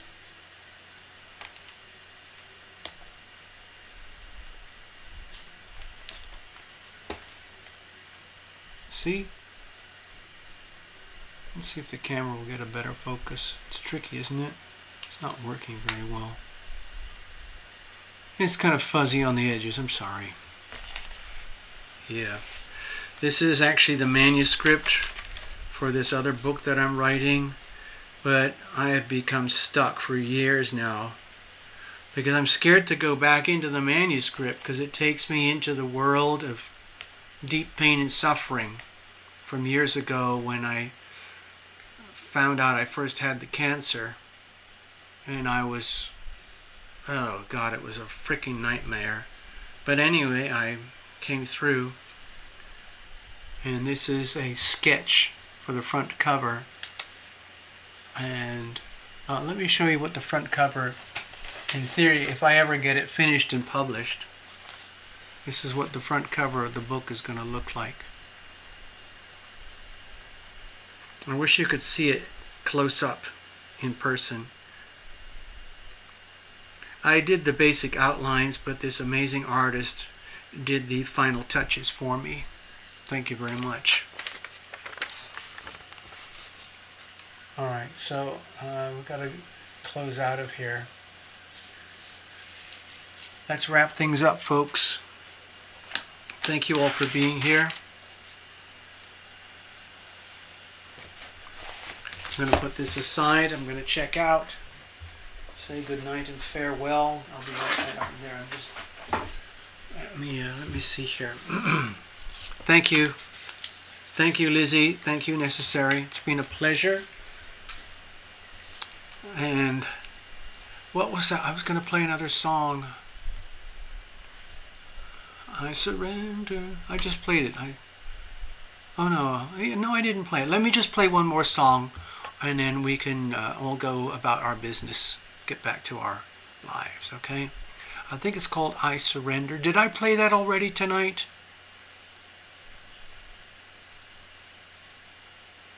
I'm going to play it. I don't think I played this tonight. I'm very proud of this song. This is the song where LINA did a piano interpretation, a piano cover. Oh, how the body craves, oh, how the heart it aches, oh, how the soul knows all of this. Feels like you manifested me in ways that match perfectly, answering my own wish for sure.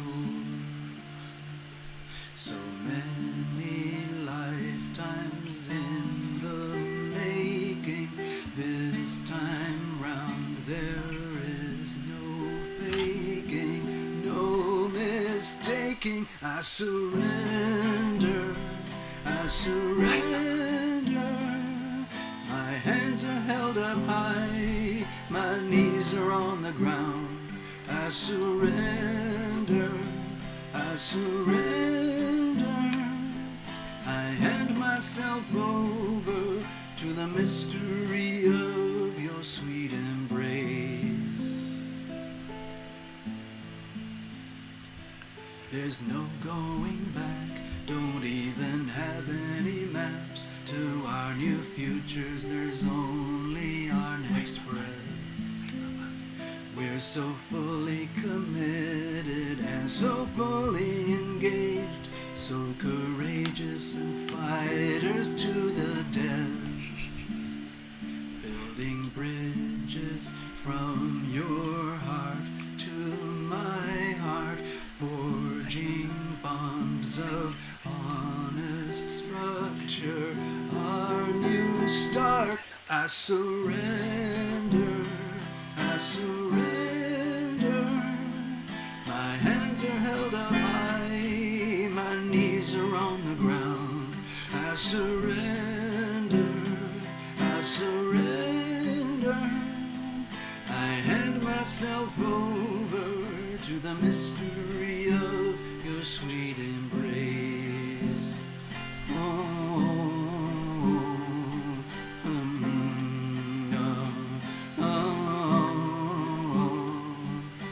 There's no way around this, only way out is through.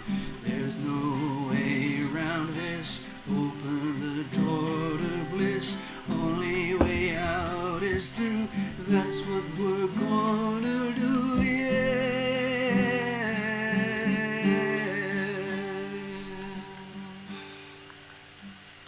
I surrender, I surrender. My hands are held up high, my knees are on the ground. I surrender, I surrender. I hand myself over to the mystery of your sweet embrace. I surrender. My hands are held up high, my knees are on the ground. I surrender, I surrender. I hand myself over to the mystery of your sweet embrace. Yep. So, yeah, there we go. It's been a pleasure hanging out, everybody. Bubba's getting hungry. I gotta feed the monster. Alright. Good night. Take care. I'm gonna power out with a power song now. It's called Love is the Word. It's a survival song, okay? Against all odds.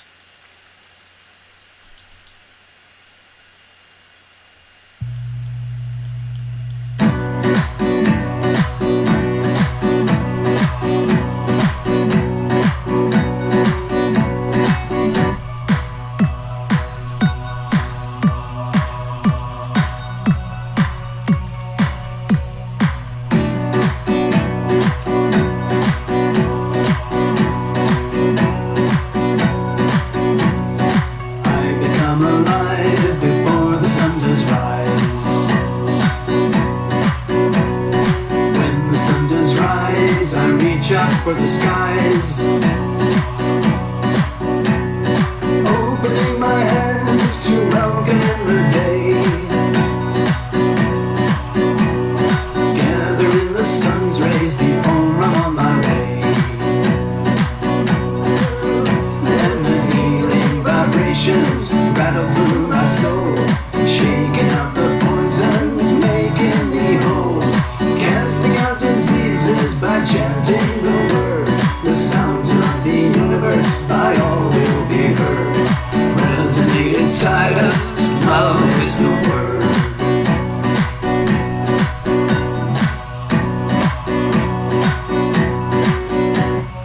Moving through the day, pray no accidents arise. Giving thanks to heaven that I am still alive. Blessing my enemies, blessing the ones I love. Praying for forgiveness for any damages I've done. And the healing vibrations rattle through my soul, shaking out the poisons, making me whole, casting out diseases by chanting the word. The sounds of the universe by all will be heard. Resonate inside us, love is the word.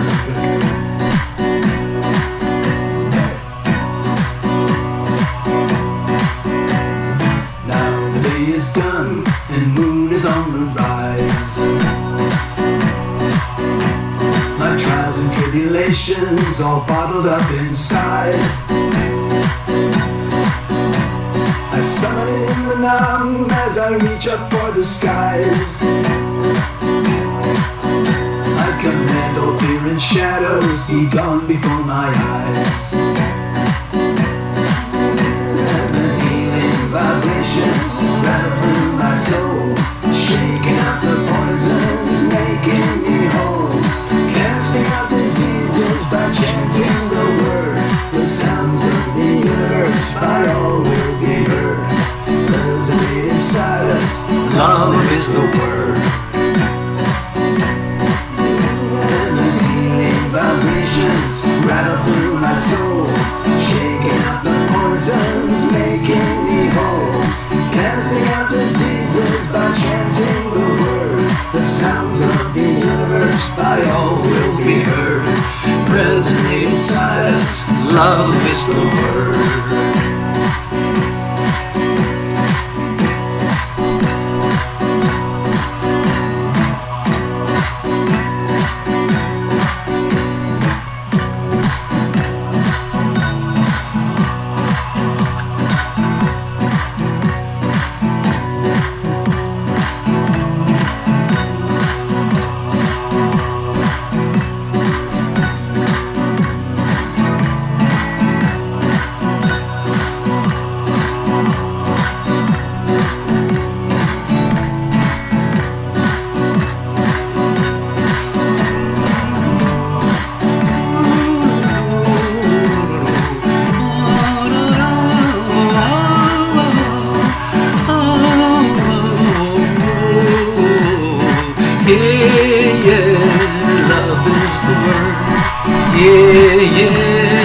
Love is the word.